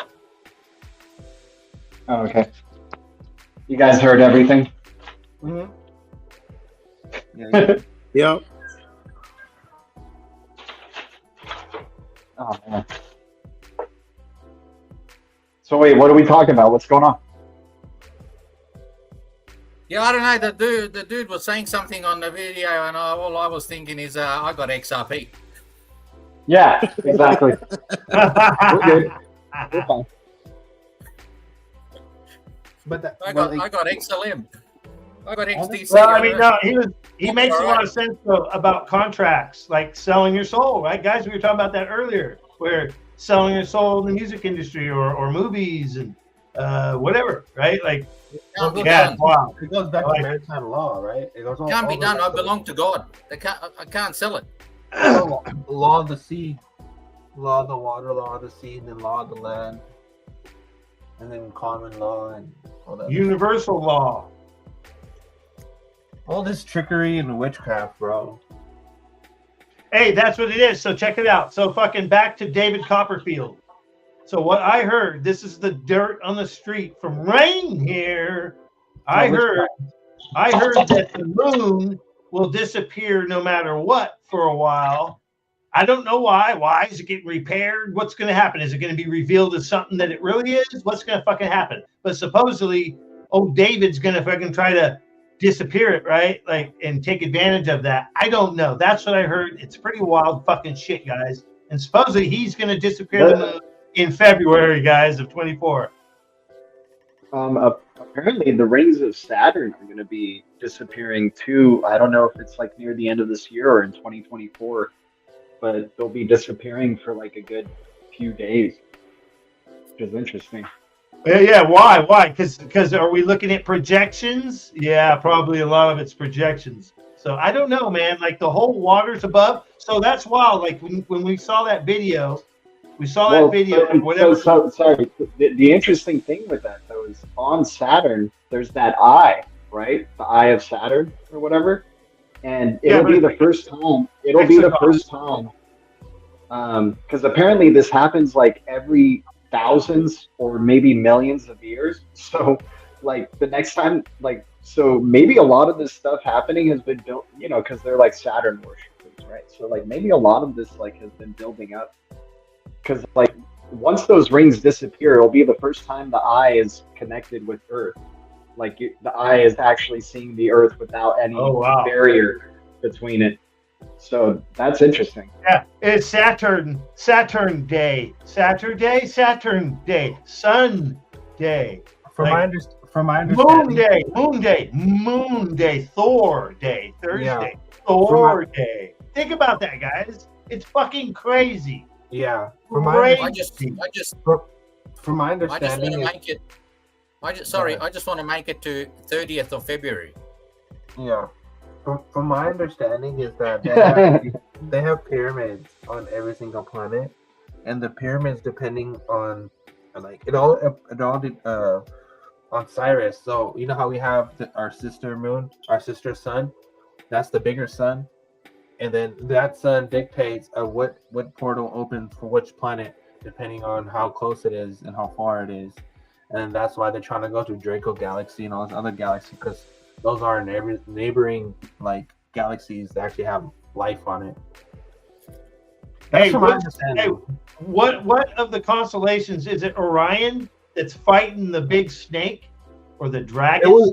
It's Draco that's the bad one. From my understanding, isn't there one that's fighting the big snake though? Is it Orion? It was the Orion, yeah. And you know what's crazy, guys, is that supposedly Star Wars is about the Orion Wars. And that's like 1 million years ago or something like that, right? Wouldn't be surprised. The Sith Lords are literally the Dracos, right? Like from Draco or whatever, and took over Orion. That was a real story. Like the way how they made the movie made it seem like it was fantasy, but it's not. Yeah. It's like a legit thing. So check it out. Like if you look at the Orion constellation, this is crazy shit. I watched this physicist guy describe this and show it, and basically he said that constellation is like it's like a toroidal thing, like a hourglass, and on those 3 dots that the pyramids always go by, the 3 dots, right, the 3 stars, the belt of Orion, supposedly that's the center of the vortex that's created there, and it's like the most important portal, fucking gate or whatever, Stargate or whatever in the whole galaxy.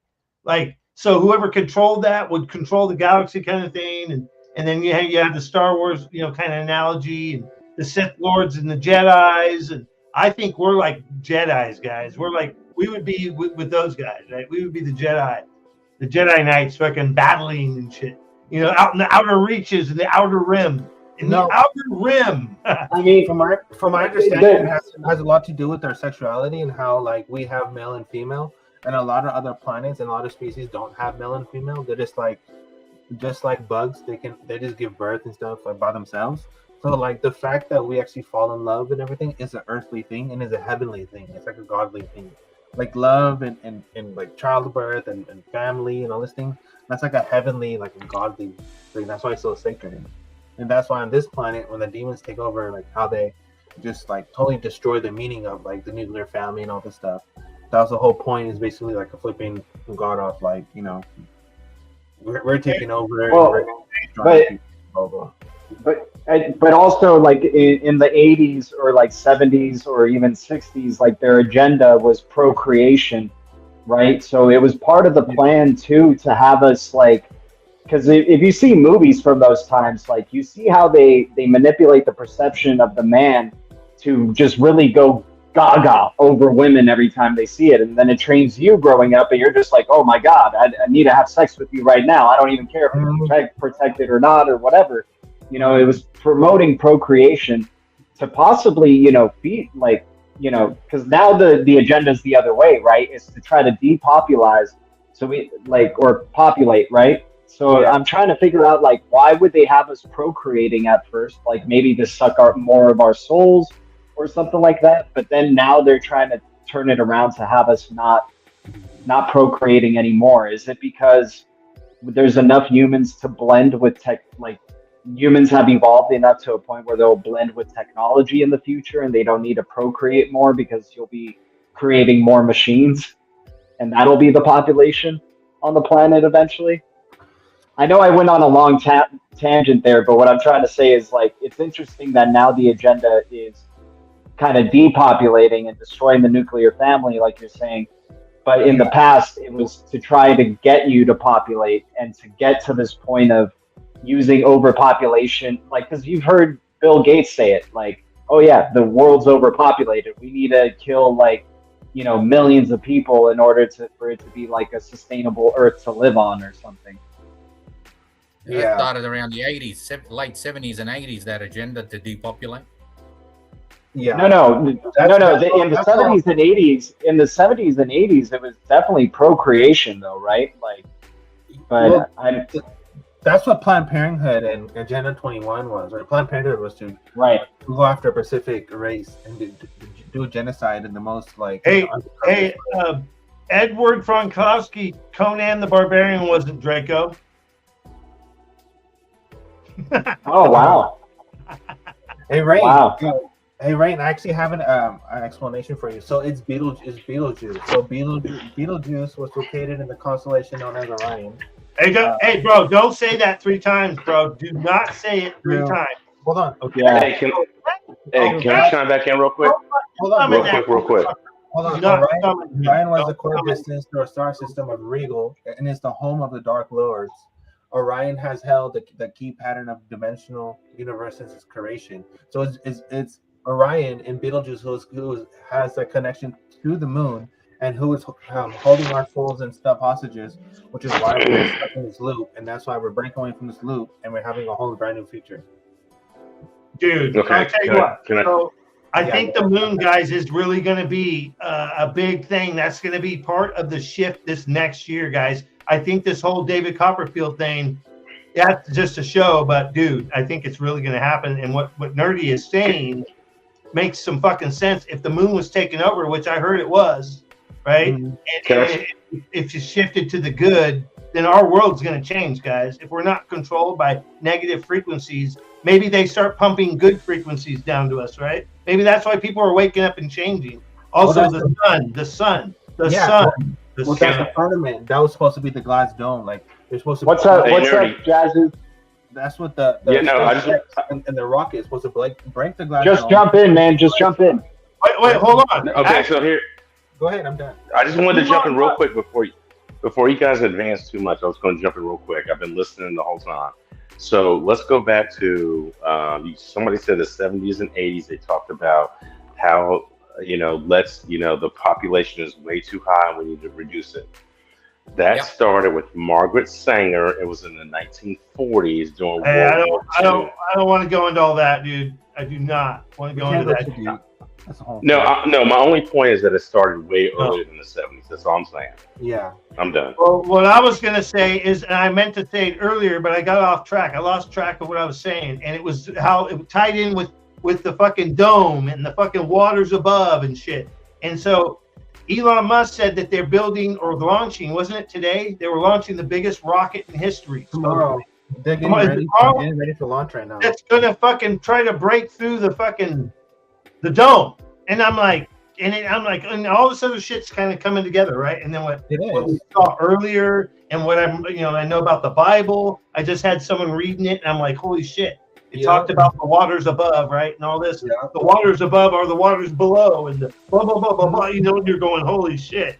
And so go look at the picture he just shared. He's literally showing you the constellation of Betelgeuse and Orion. That's what the rocket is pointed at. Wow. And also, it's hella funny. I saw something on YouTube, one of the content creators, saying they moved it from Friday to Saturday because it's like 30 weeks and 3 days, 33 from April, from an April date. With 33 rockets. It's also memorable, bro.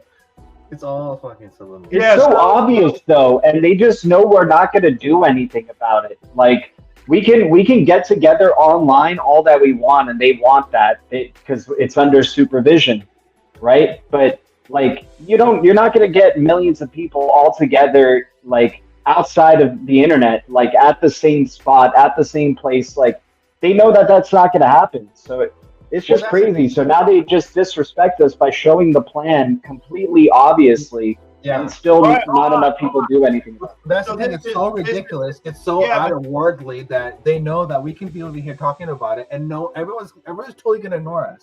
Like everyone's gonna think that we're batshit crazy, but we're over here telling the truth. You know what I mean? Hey, what's happening? Now, this is what was brought up.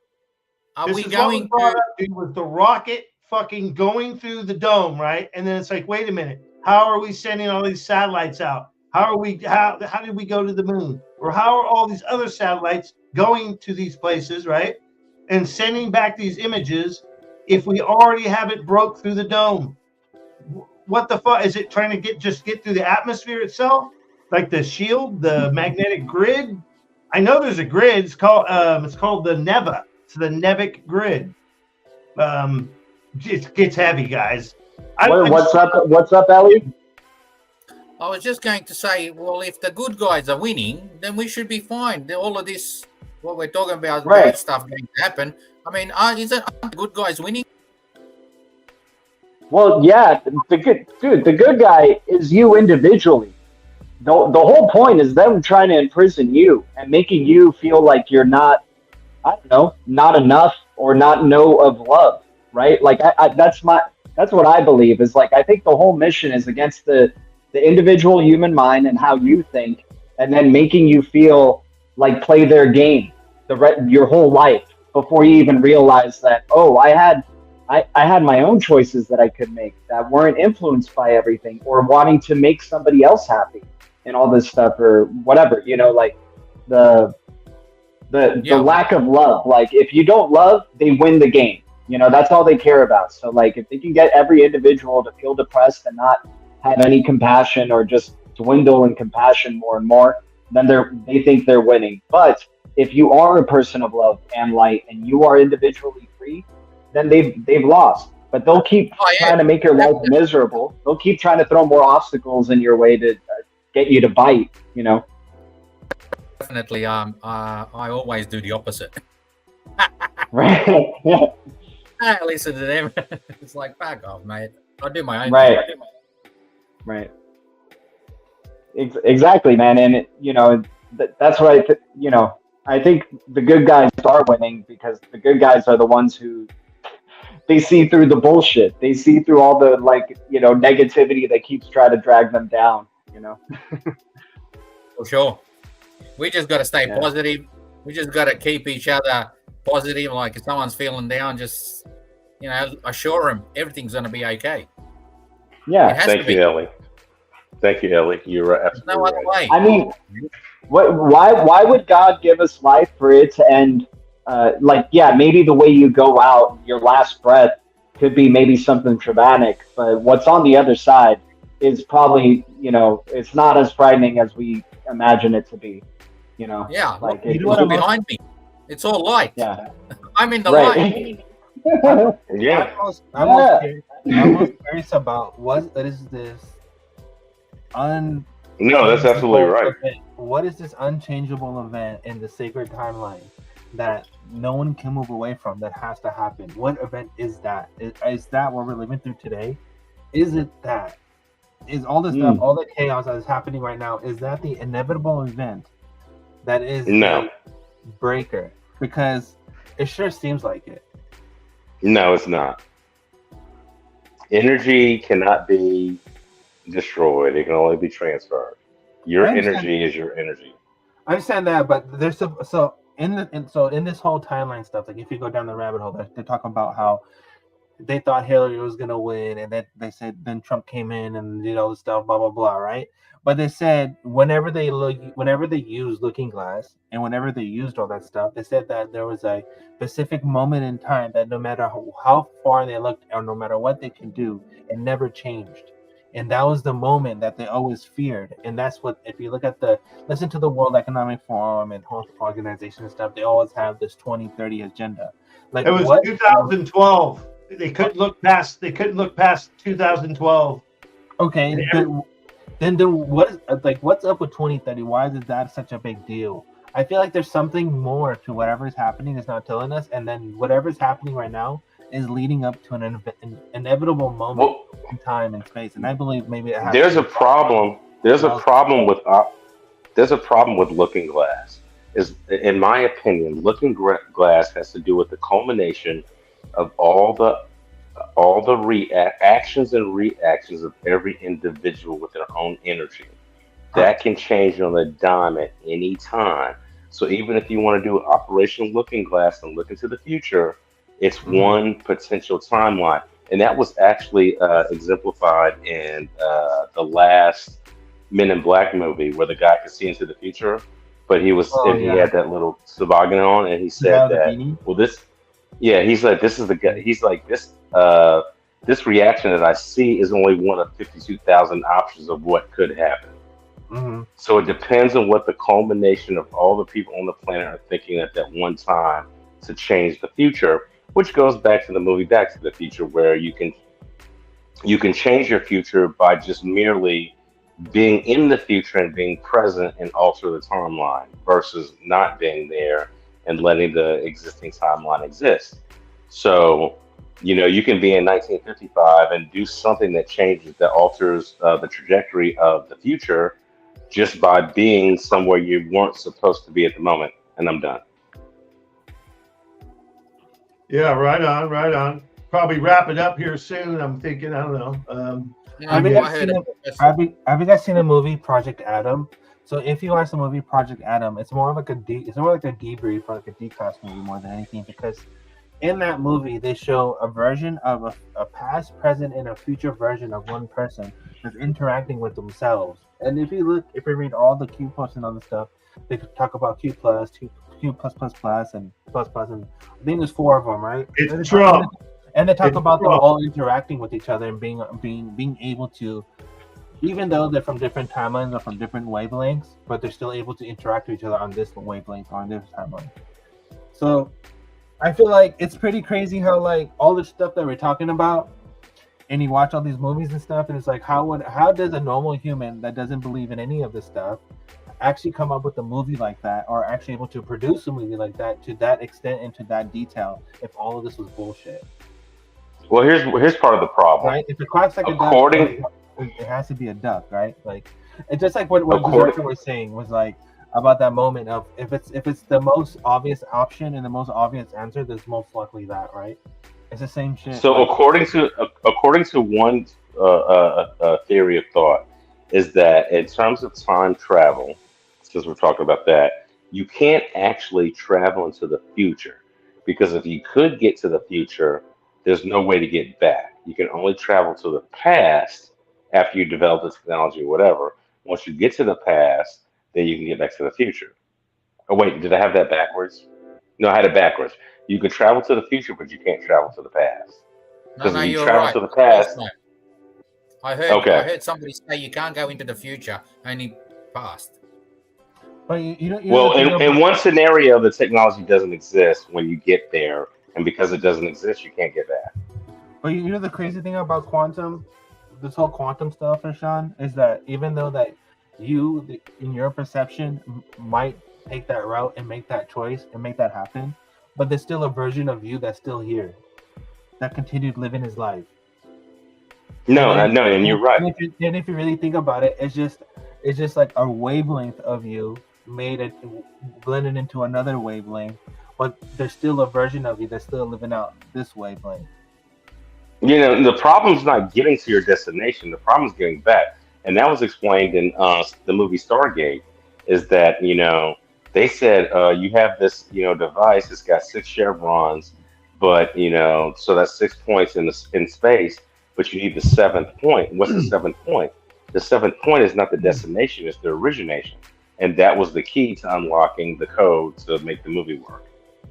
Mm-hmm. So yeah, I mean, okay. So hold on, real quick. So if we're talking about all these different timelines and all these different things, right? And then have you guys seen Loki, the new show that came out, the 2nd season? So I'm not gonna spoil it for you, but basically it was about timelines, and it was about how a lot of timelines were breaking, and then there has to be this one main timeline. I'm not gonna tell you how it ends, but it's just funny how we talk about all this stuff, and I think there was like 6 main timelines or 6 main realities or whatever. But it's crazy how we talk about this stuff and and it goes back to my original question: is how can they make movies and show about all this stuff if it's fake? If they can explain it in such detail, right? And there's people who are very creative, but it just like you could just tell there's something different about those type of movies when. Like I don't know, you can tell a movie that comes from like a person who's just doing it for love, and then one that's like they're literally trying to tell you things. Exactly. Like Interstellar is a prime example of that. Who the hell thinks of shit like that? Honestly. Well, the show Westworld too, man. Like I don't know if you saw it, but Dude, the crazy thing is that show was successful enough to go for another season, but they canceled it. And I was like, no, I don't think they canceled. I think it's like the showrunners and the powers to be were like, no, we told our whole message. That's it. That like we can end it here. But it got really, really real. Like it got weird. Classify some stuff. Dude, the fourth season was definitely crazy, but the stuff we're seeing now though, which is really funny, is in we're AI, like right now it's crazy that we're still in the first year of this AI thing, really, with ChatGPT and it recognizing your face or recognizing images. It's really crazy. But in that show, AI is already really sophisticated, right? But now it's studying you to mimic you, so you wouldn't know the difference between like a robot and a human being. Like, But okay, it's funny that you bring that up. But yet we have United Nations that are showing the Sophie robot that is doing that exact thing, right? Dude, exact thing. And then you look at the movies. Dude, the Sophie robot. The Sophie robot, I feel like they laugh about because they're like, wow, we already have like super sophisticated robot AI. And we're showing like a retarded version to these humans because we're like, hey, no, did you guys know? Did you guys know a little tidbit? Did you know that it is a citizen of Saudi Arabia and it mines cryptocurrencies? Oh, wow. Was it Netherlands that someone just hired a robot as a CEO? Yes, that's real. That is fucking real. Why? So they can tax it. They wanted to think about that. They created a bunch of AI robots. They have them mining and working, and they tax these fuckers. Think about it. It's nuts. So crazy. Creating Westworld, like it's literally becoming a reality. Like a Hunger Game, Westworld, Flash, Squid Game, all that stuff. Squid World type, freaking Star Wars world. It's coming true, and people think we're batshit crazy, but it's literally happening. But everyone ignores like when you hired a robot as the CEO, and that's a real event that literally happened, and everyone's just ignoring it. It's like, bro, hello, nerdy. Pokemon, I'm in my 30s. I grew up with that, right? So same here. Pokemon and Yu-Gi-Oh were like these digital monsters, or having these monsters combating in like these arenas. Dude, you'll be able to see real Pokemon in the future. There's going to be somebody, or like through your watch, you'll be like, Pikachu, I call you out. And then like you just swipe, Pikachu appears in like a hologram form. Pikachu, go. My whole life goal is to become Kaiba. If I can become a Kaiba in my lifetime, I'm dude. There you go. Yeah, bro. You'll have the best deck because of your XRP collection. But dude, but it is gonna be cool seeing that in real life, like seeing digital monsters like for real, like fighting, and then like you almost feel the impacts of their fight because like they do that in movie theaters where they blow wind in your face to make you feel like you're going through the forest. There's in the movie. Quantum level fucking holodecks. Okay, quantum level holodecks, dude. So literally, you could do anything, right? Why leave your home when it's a holodeck? That's Star Trek. That's literally real. Star Trek, exactly. Everything they showed us in Star Trek is real, like literally real, bro. I don't believe for 1 second. They showed us the Motorola Razor. They showed us the Motorola Razor fucking decades ago. Like it's crazy. Yeah.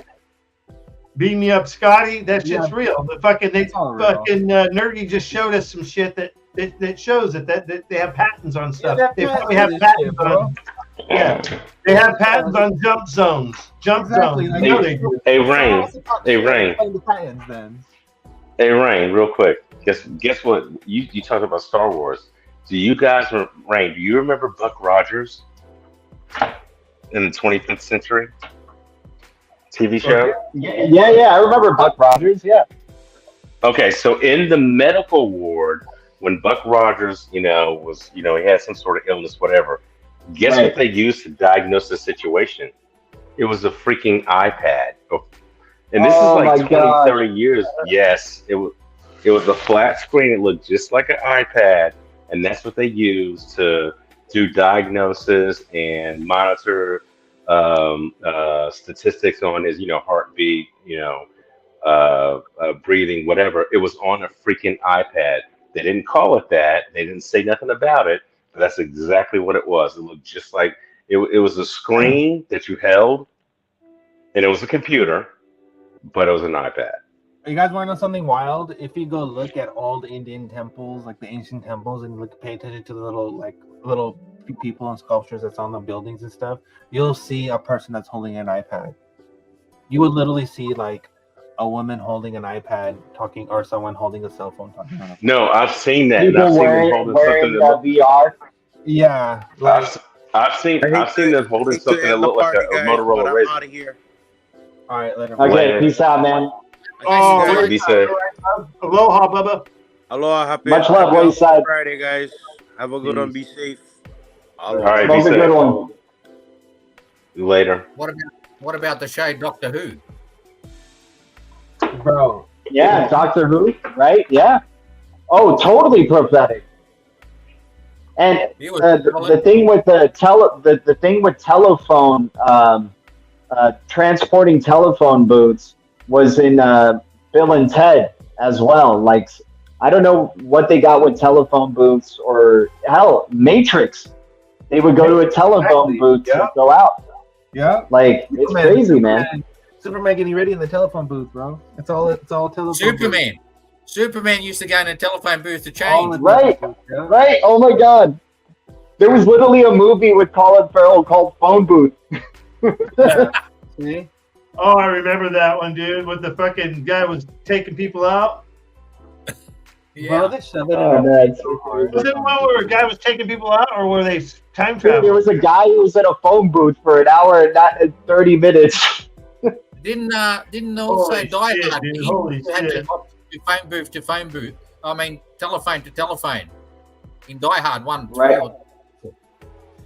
Fucking Bill and Ted used the phone booth. Didn't they use a phone booth? Yeah, that's what I was saying. Bill and Ted, but maybe it has something. What they're maybe saying is like, what's like the technology in the phone, like what allows us to even make those connections, like it's and stuff, like with people. Yeah, exactly. So like, I don't know where it's gonna teleport us somewhere. It seems like maybe these things are gonna become. I mean, we're already doing this, right, with our watches. So maybe it's eventually this, like, instead of us holding it, it's just in us. But maybe we miss out. We miss out because we haven't got the. Oh, exactly. No. XRP there's going to be like a whole world where it's like the people who are still playing the game, and then the XRP holders. We'll be on our islands, right, Nerdy? Good show, man. Good. I'm just gonna be in my island, mind my own business. I don't want to be no part of none of this stuff. Whenever someone comes out and says that we're ready to go to the moon or go to space, I'll buy a spaceship and I'll have it ready just in case I decide to go. But I don't know. I kind of don't want to be part of anything anymore. All this shit is. There's a website where you can buy island. Bro, I just want to buy an island, chill, buy myself a spaceship, live my Star Wars. I think, Jazzy. I see DJ Jazzy flying a flying car, man. One of those badass ones I was showing. You see that? Remember those ones I was showing from Australia? Shit, dude, those are badass. Rain. They started building the infrastructure here in America call, and put the video United call States G. for flying cars. They already started releasing buildings. Video call G. No, so Rain, here's the plane that I thought it's so funny that I love this. Sorry. The plane that I thought was the coolest is this one. And I'll make this quick. So there's a plane, it's an amphibious plane, right? But you can drive it from let's call it the seaport. You run it down the ramp like you're loading the boat, but face first. And then you take off in the bay and you fly. It's probably got 300 miles on it, fuel. You land somewhere. You can drive it like a boat while you're in the water, and then you can pull it up on a boat ramp. That's like the most efficient. Now, I have seen the plane cars, and the plane cars are cool as fuck. They just don't have the range that you would want. And the plane cars are like $275,000.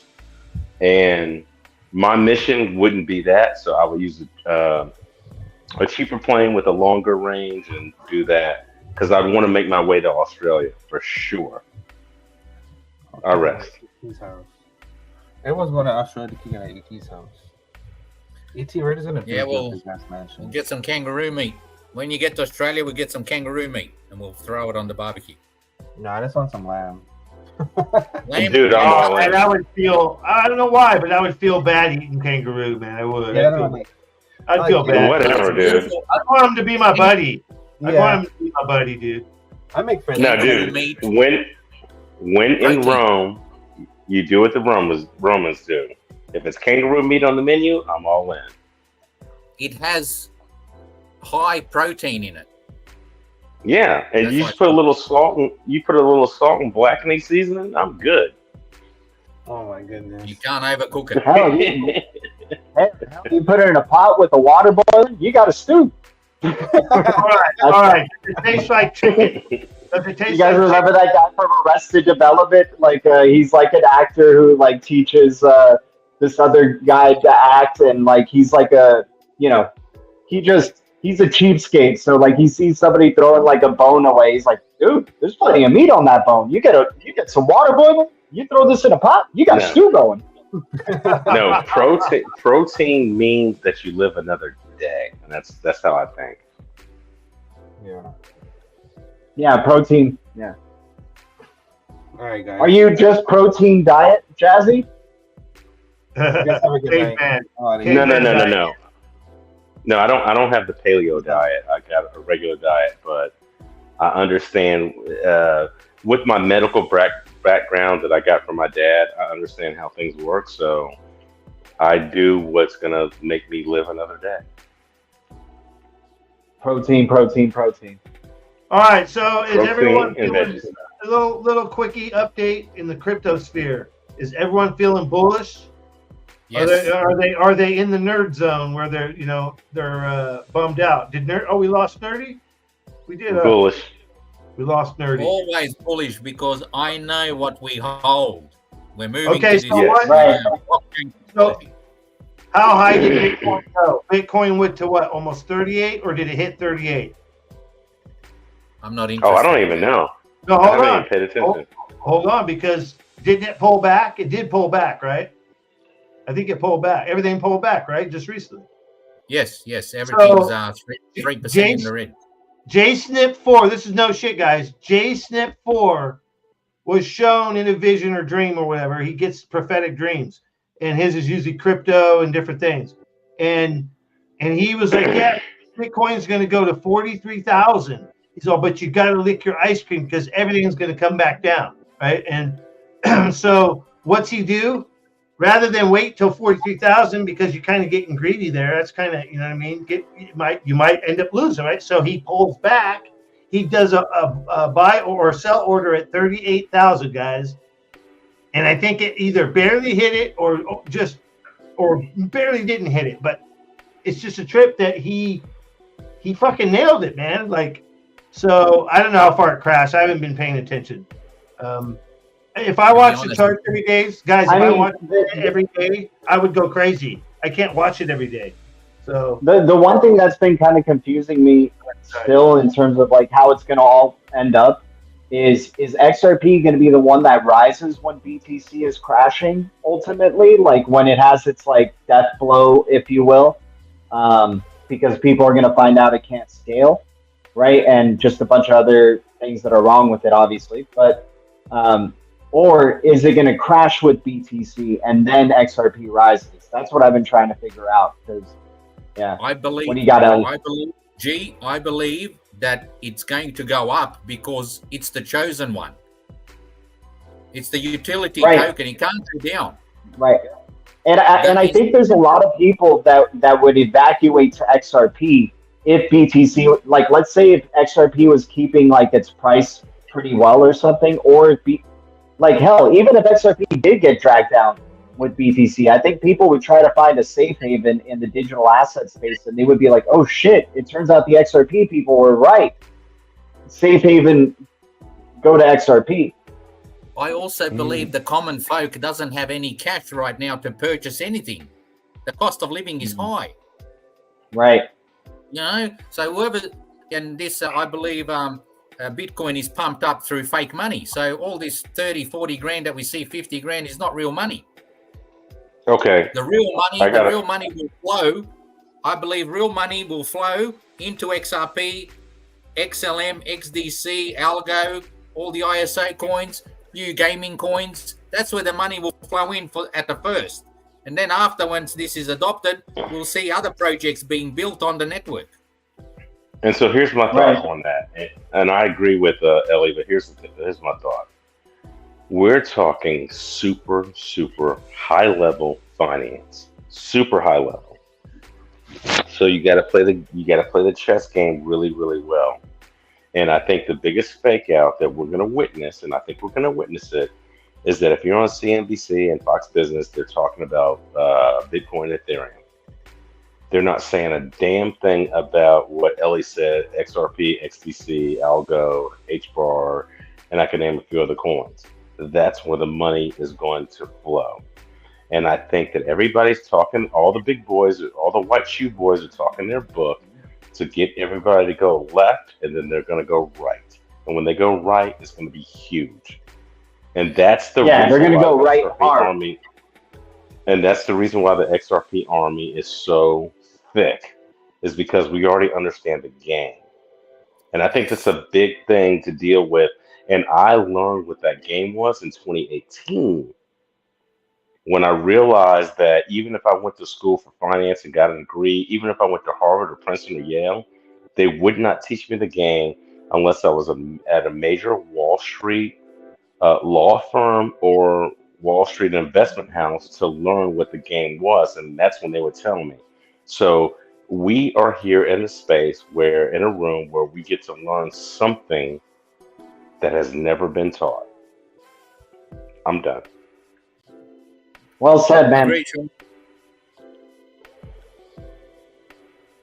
And once it starts taking off, there's no stopping it. It's impossible. No, and you can't. Yeah, you can't convince me otherwise. It's the utility token. They're going to be moving value. It's like, it's mind blowing. Like Linda P. Jones said, it's going to blow people's minds. We can't. Yeah, some people can't. We can see what's going to happen. I don't. Call me crazy. And that's the other problem. That's the other problem, is that this is one thing that I learned back in the .com days, and I didn't invest in, Apple, Amazon, AOL, Google. I didn't invest in all that because I didn't know anything about it. But the problem is that if you have a new technology, what problem does it solve? If it doesn't solve a problem like pets.com, it'll go away. If you have a technology or a solution to an existing problem that makes the ecosystem say, hey, that's a solution, that's a utility item. Now we're dealing with utility tokens or utility technology. That is the technology. And I compare that to TCP/IP and HTML and HTTP and SMTP. If you know what those protocols are, if you know, you know. Definitely, and that's why I've been really big on ILP, the Interledger Protocol, because Ripple themselves has said this needs to be open sourced and have a nonprofit foundation behind it, because this is something that can be bigger than Ripple itself. We're talking about the value layer to the internet, right? Thank you. Yeah. So not only is Ripple going to be a major part of it because it's going to have its umbrella of banks and all their partners, but they also already have that connection to that ultimate payment rail that ILP is going to be, where it's going to allow for universal, cross-ledger interoperability and, payment transfer from this payment system to that payment system, just because they have that common ground of the internet, or, maybe similar, the way ILP tries to make its connections, it's like it finds the connection no matter what between untrusted parties. And that's the beauty of, what it's creating there. Yeah. And gee, that's the other part of the solution, is how do you create a trustless environment for a transaction? That has never been done before. Right. Since fractional reserve lending was created. And they say it was in the 1700s. I believe it was in the 1400s. So you're talking about almost 600 years of not having a trustless transactional relationship. Hey Bro. guys, hey, I want to know what you guys think of the AMM. Let's not get into the politics of the fucking who did this, and who's trying to sabotage and all that. Fuck all that, because it's eventually going to happen. What do you guys think on? Because it reminds me of Flair, but obviously, come on, Ripple's going to do a better job if they can get the roadblocks out of the way. It reminds me of Flair, but I remember Sean was really savvy. He figured out Flair pretty good, but I'm wondering, is there a bigger chance of loss with this versus Flair or less? Sean DJ, what do you think? And then everyone else. Okay, you're saying about Flair. So the biggest thing that I knew about Flair at the beginning was that you were going to be able to get your Flair tokens, you were going to be able to delegate and get rewards. And that's kind of where I left it, because after a while, Flair seemed to sputter around and not deliver on promises. So, but the promise was a smart contract platform built on the XRPL. And my initial thought was, you get a bunch of Flair tokens or Songbird tokens, you delegate them, you get rewards, and then let's say you committed, $100, and then if you committed those $100, you might make 20% a month, you might make 10% a month, whatever. That was a very good promise, but the problem was that when all that stuff happened, we didn't know what FTX was doing in the background, and FTX ran everybody and every project for 2 years. So that's what screwed everything up. So I fell back on Flair, and then when I found out about FTX, I was like, okay, I'm not doing shit until all this stuff sorts itself out. And then before FTX, remember, it was Celsius and Voyager and everybody else. They were all doing the same dumb shit.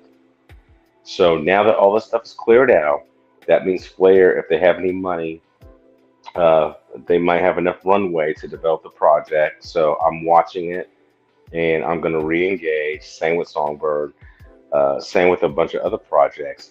But dude, during 2019, 2020, when everybody was talking about all these different projects and everything was going so great, like Solana went crazy. Back in 2018, when Binance had the BNB coin, I remember having to divest because they were like, oh, you're a USA citizen, you can't be in BNB. I mean, you can't be in Binance, period. I sold all my stuff. I literally had 2,000 BNB tokens for super cheap, and then it went to $600, and I was pissed. So when everybody tells their story, if you're an OG, tells their story about how they lost money, I didn't lose money, but I lost the opportunity for the game. So Flair, I think, is still an option. And now that, Sam, what do you call him? Sam Bankman-Fraud is out the way, and a whole bunch of other people out the way, I think we're good.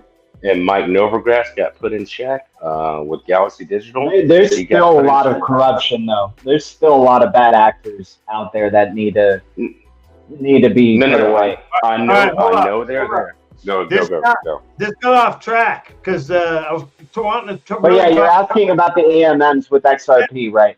Yeah, so I showed a video earlier of Will Fix describing how it could work, right? And it made sense, right? And it seemed like it wouldn't be as volatile as we think as far as losing your money, because it would be so fast, right, so fucking fast.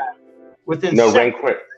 Real quick, Rain, you're absolutely right. The AMM, I think, is excellent because it provides the liquidity pools. And if the liquidity pools are connected in some sort of way, that makes a bigger liquidity pool, like a beehive. And I think that is going to be super, super huge. And I think that's why we're seeing the price glitches. That's exactly what the fuck is going on, dude. Yes, because Uphold's having them. They're all having them. Coinbase. Look at all the fucking XRP. Coinbase. Dude, the moment every blockchain is shitting themselves the moment that XRPL is going full on DeFi. Like, yes, because they not only have not only has this crypto got clarity, right? So you have all these projects that are doing DeFi without any like legal stuff, like even trying to get, you know, regulator, like Binance, I guess, is maybe one of the only ones that I know of that is doing DeFi before dealing with the regulators, right? Versus XRP, deal with regulators first, then build everything else afterwards. You know, like, yeah, I think once XRP goes DeFi, like, what else is every other project going to be useful for? Like, you already have the fastest, most reliable transacting crypto, and now you have DeFi with it. Yeah, what's up? Yeah, I gotta roll out. Yeah, let's say our goodbye. Let's say our goodbye. You guys be good, be safe. I gotta roll out. All right, peace out, Jed. Thanks for hanging out. Later, yeah, we'll call it here. We'll call it here in a little bit here. What's up, LET? I'm just going to say Ripple is connected to, somebody posted this, Medico, Apple, I'm going to butcher some of these, SBI, Amazon, R3, F.N.W.R, Fed, BIS, EEC, Modular, Neum, Bank of England, HSB, BlackRock, on one freak, maybe that's a payment provider, WEF, Rocket Fuel, Energy Web Token, University of Toronto, Lemonway, Volante, Currency Cloud, QNB, Triangular, Novarti, Bitstamp, Bitso, Travelex, Finastra, MasterCard, Bank of America, Bank of Mexico, National Bank of Georgia, Kuwait Finance House, Digital Euro Association, Digital Pound Foundation, Digital Dollar Project, Morgan State University, Standard Chartered, ISDA, Bhutan Central Bank, National Bank of Egypt, FIMO-Pay, Colombia Central Bank, Santander, and the list goes on. Jesus. All the money, man. All the money. Yes, shitload of partners this Ripple has, no? That's not all of it. Somebody posted this. That's not all of it. Yeah, that's not even the ones that are under NDA either. Like you got the Apples and like all these other ones that have NDAs with this company, man. It's insane. Hey, so did anyone ever like connect the dots with Amazon? I think Amazon was connected, right? Or was that fake news? Was Amazon connected, or are they? You think? The guy, he mentions Amazon, and then he says to name a few, and I mean a few. So when I hear people trashing XRP and Ripple, I just laugh quietly to myself and carry on with my day. Correct. Yeah, totally. Dude, if anything, I go buy right away.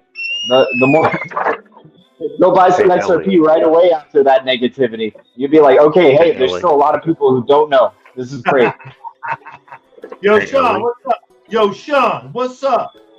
Ellie, can you send me that list? Are you in the Blue Crew Twitter channel? I need that list. I've just put it there in the chat here in our private chat. Okay, I got it. Thank you. Because you mentioned a college that's it's all together. HBCU. You can separate what's what, like Medico and Uphold. That's you can see all of that. No, you mentioned a college that's the HBCU, historically black college or university. And I've got some friends that work at another university, and I need to make sure they know that so they can get on board. Thank you. Which college? Morgan State University. Yep, that's the one it says here. Digital Dollar Project, Morgan State University. So that means they're on the cutting edge of something that most people don't know, which is weird for HBCU, but thank you.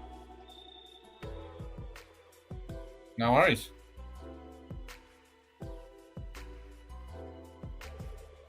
Yeah, I put it in the chat. It did end up being 3 chats. Yeah, that's what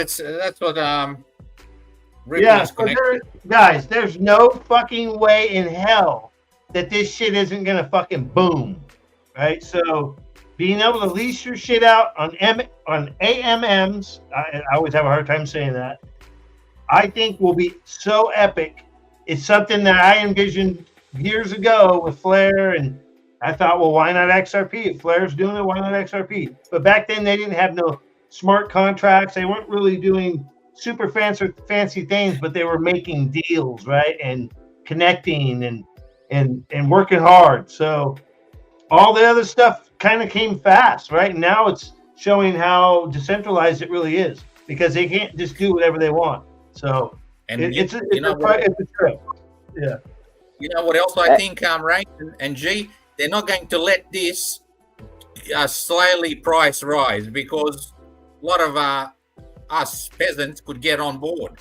They're just going to have this fly up, and it's going to be high, only affordable by institutions and relevant. Yeah. Ellie, you know, like I've said this on my channel. If they let's say it goes to 589 tomorrow night. Let's just say it goes to 589 tomorrow, right? And it'll have its day. Everybody will be like, oh crap, oh wow, look at that. This XRP token like made a good amount of people rich or whatever. Hell, maybe other people aren't even gonna look at their phones. They won't even be shown that news. You know what I'm saying? They're just gonna swipe past it. Like, we'll have our day, and then the next following week, people will just maybe remember it a little bit, but they'll forget about it, and we'll be filthy rich. You know, like it's not going to be this.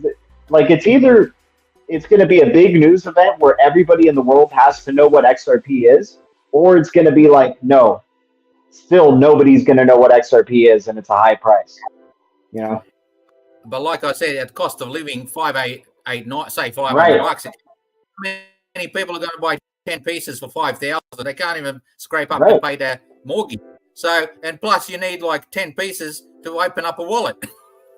That's the reason why a lot of people don't even want to buy Bitcoin, right? They see Bitcoin at 38K. They're like, oh, okay, well, I'm not going to throw 38K at, I got other things to worry about, you know?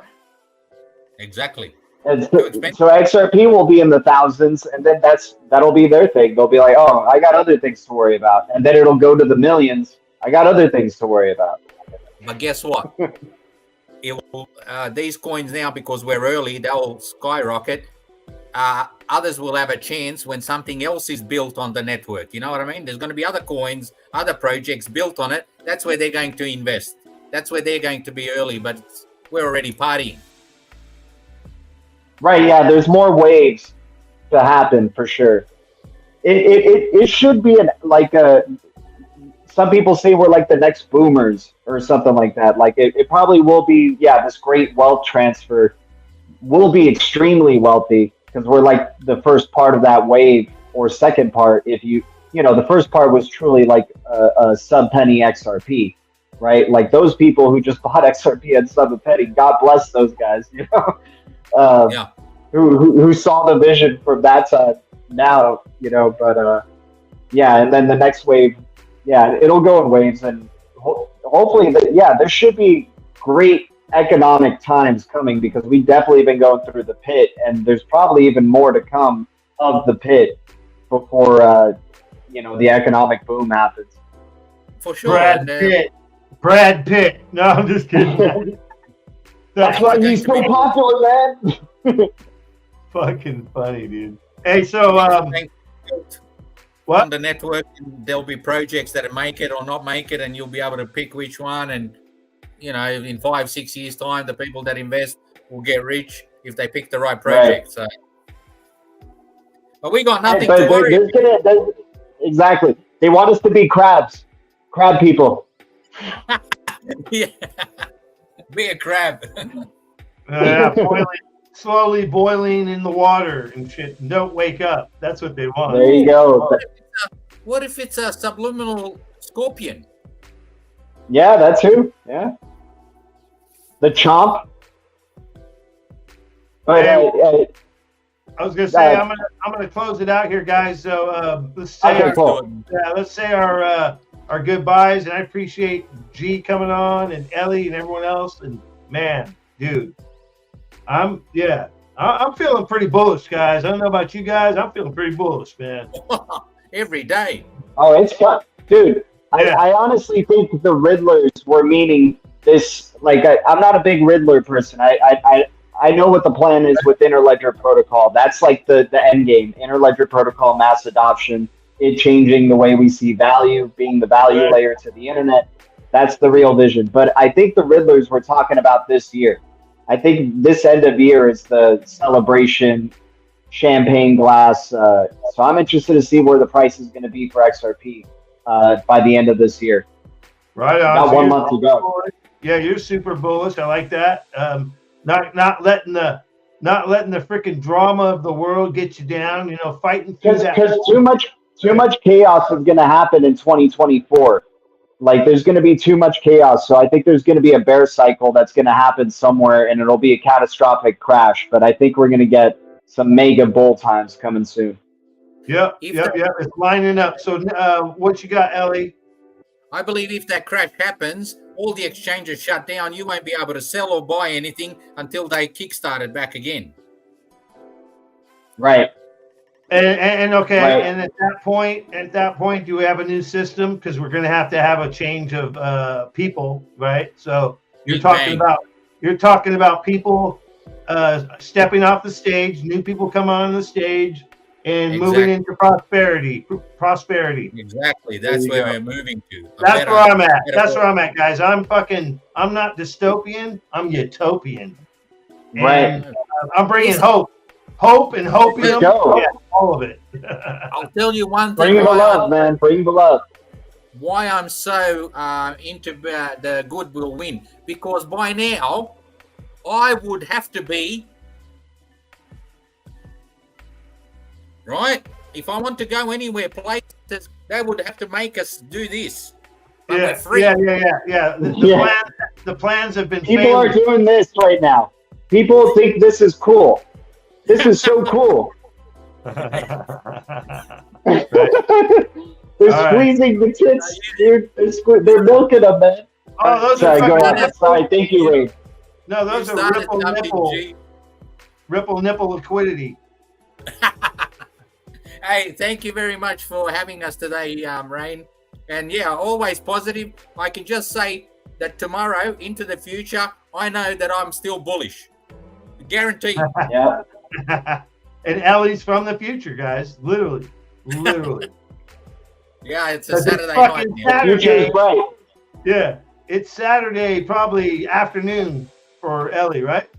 It is, mate. It's let me see that. It's nearly 5 o'clock. Dude, see, he's in the future, guys. That's no lie. I'm going to get have a shower, get dressed, and go out and see what's happening.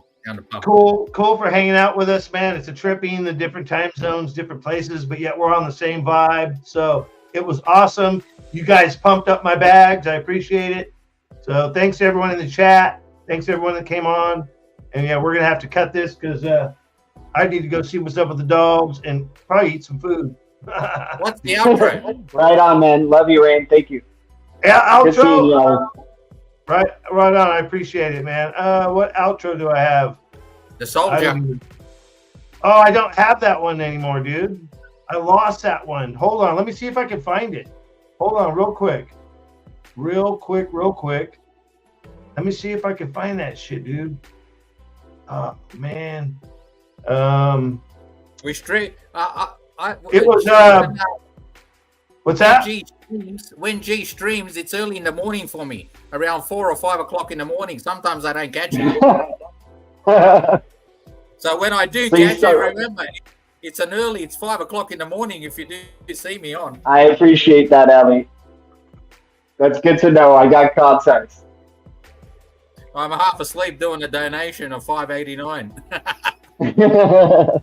Yeah, I don't even. I'd have to search it, dude. I totally lost that one. I lost the tab. I had it up there to where I could. I wish I had money. Yeah, I don't have that, but yeah, this one was. It would pump you up. It was cool. But I guess we'll do an outro with Lil Rain, and G will probably appreciate because he goes back that far. So we'll just do Lil Rain outro for us. It's more of an intro, but it's going to be the outro today. Here we go. What's up, good people? It's Lil Rain. How's it going, glitches? I hope you guys are having a nice glitches kind of Friday. Yeah, just wanted to check in. Tell everybody what's up. Keep believing, cause I'm a believer. Just keep believing, cause I'm a believer.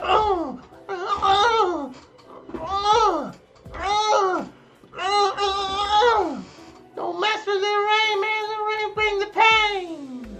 Hey, man, just chilling in the ganja lounge. Yeah, man. Yeah, hope you guys had a good week. Hope you guys are ready for some fun. Because we're about to do this. Yeah, get ready, good people. Glitches, the glitches are real. The glitches are worldwide. Glitches. Rain here. Rain, rain. So good, man. I love it. All right, guys. I like fucking fucking Gumby and shit. Gumby, damn it. Fucking what's I forget the other guy. Mr. Bill. Mr. Bill. Oh no. All right, buds. I'm out. We'll close it out with this one here. Yeah. Adios, Rain. Thank you for listening to F.N.W.R. Radio with Rain here. Hope you enjoyed your stay. Drive safe. Be responsible, good people. Thank you. Come again. Rain here. Rain out.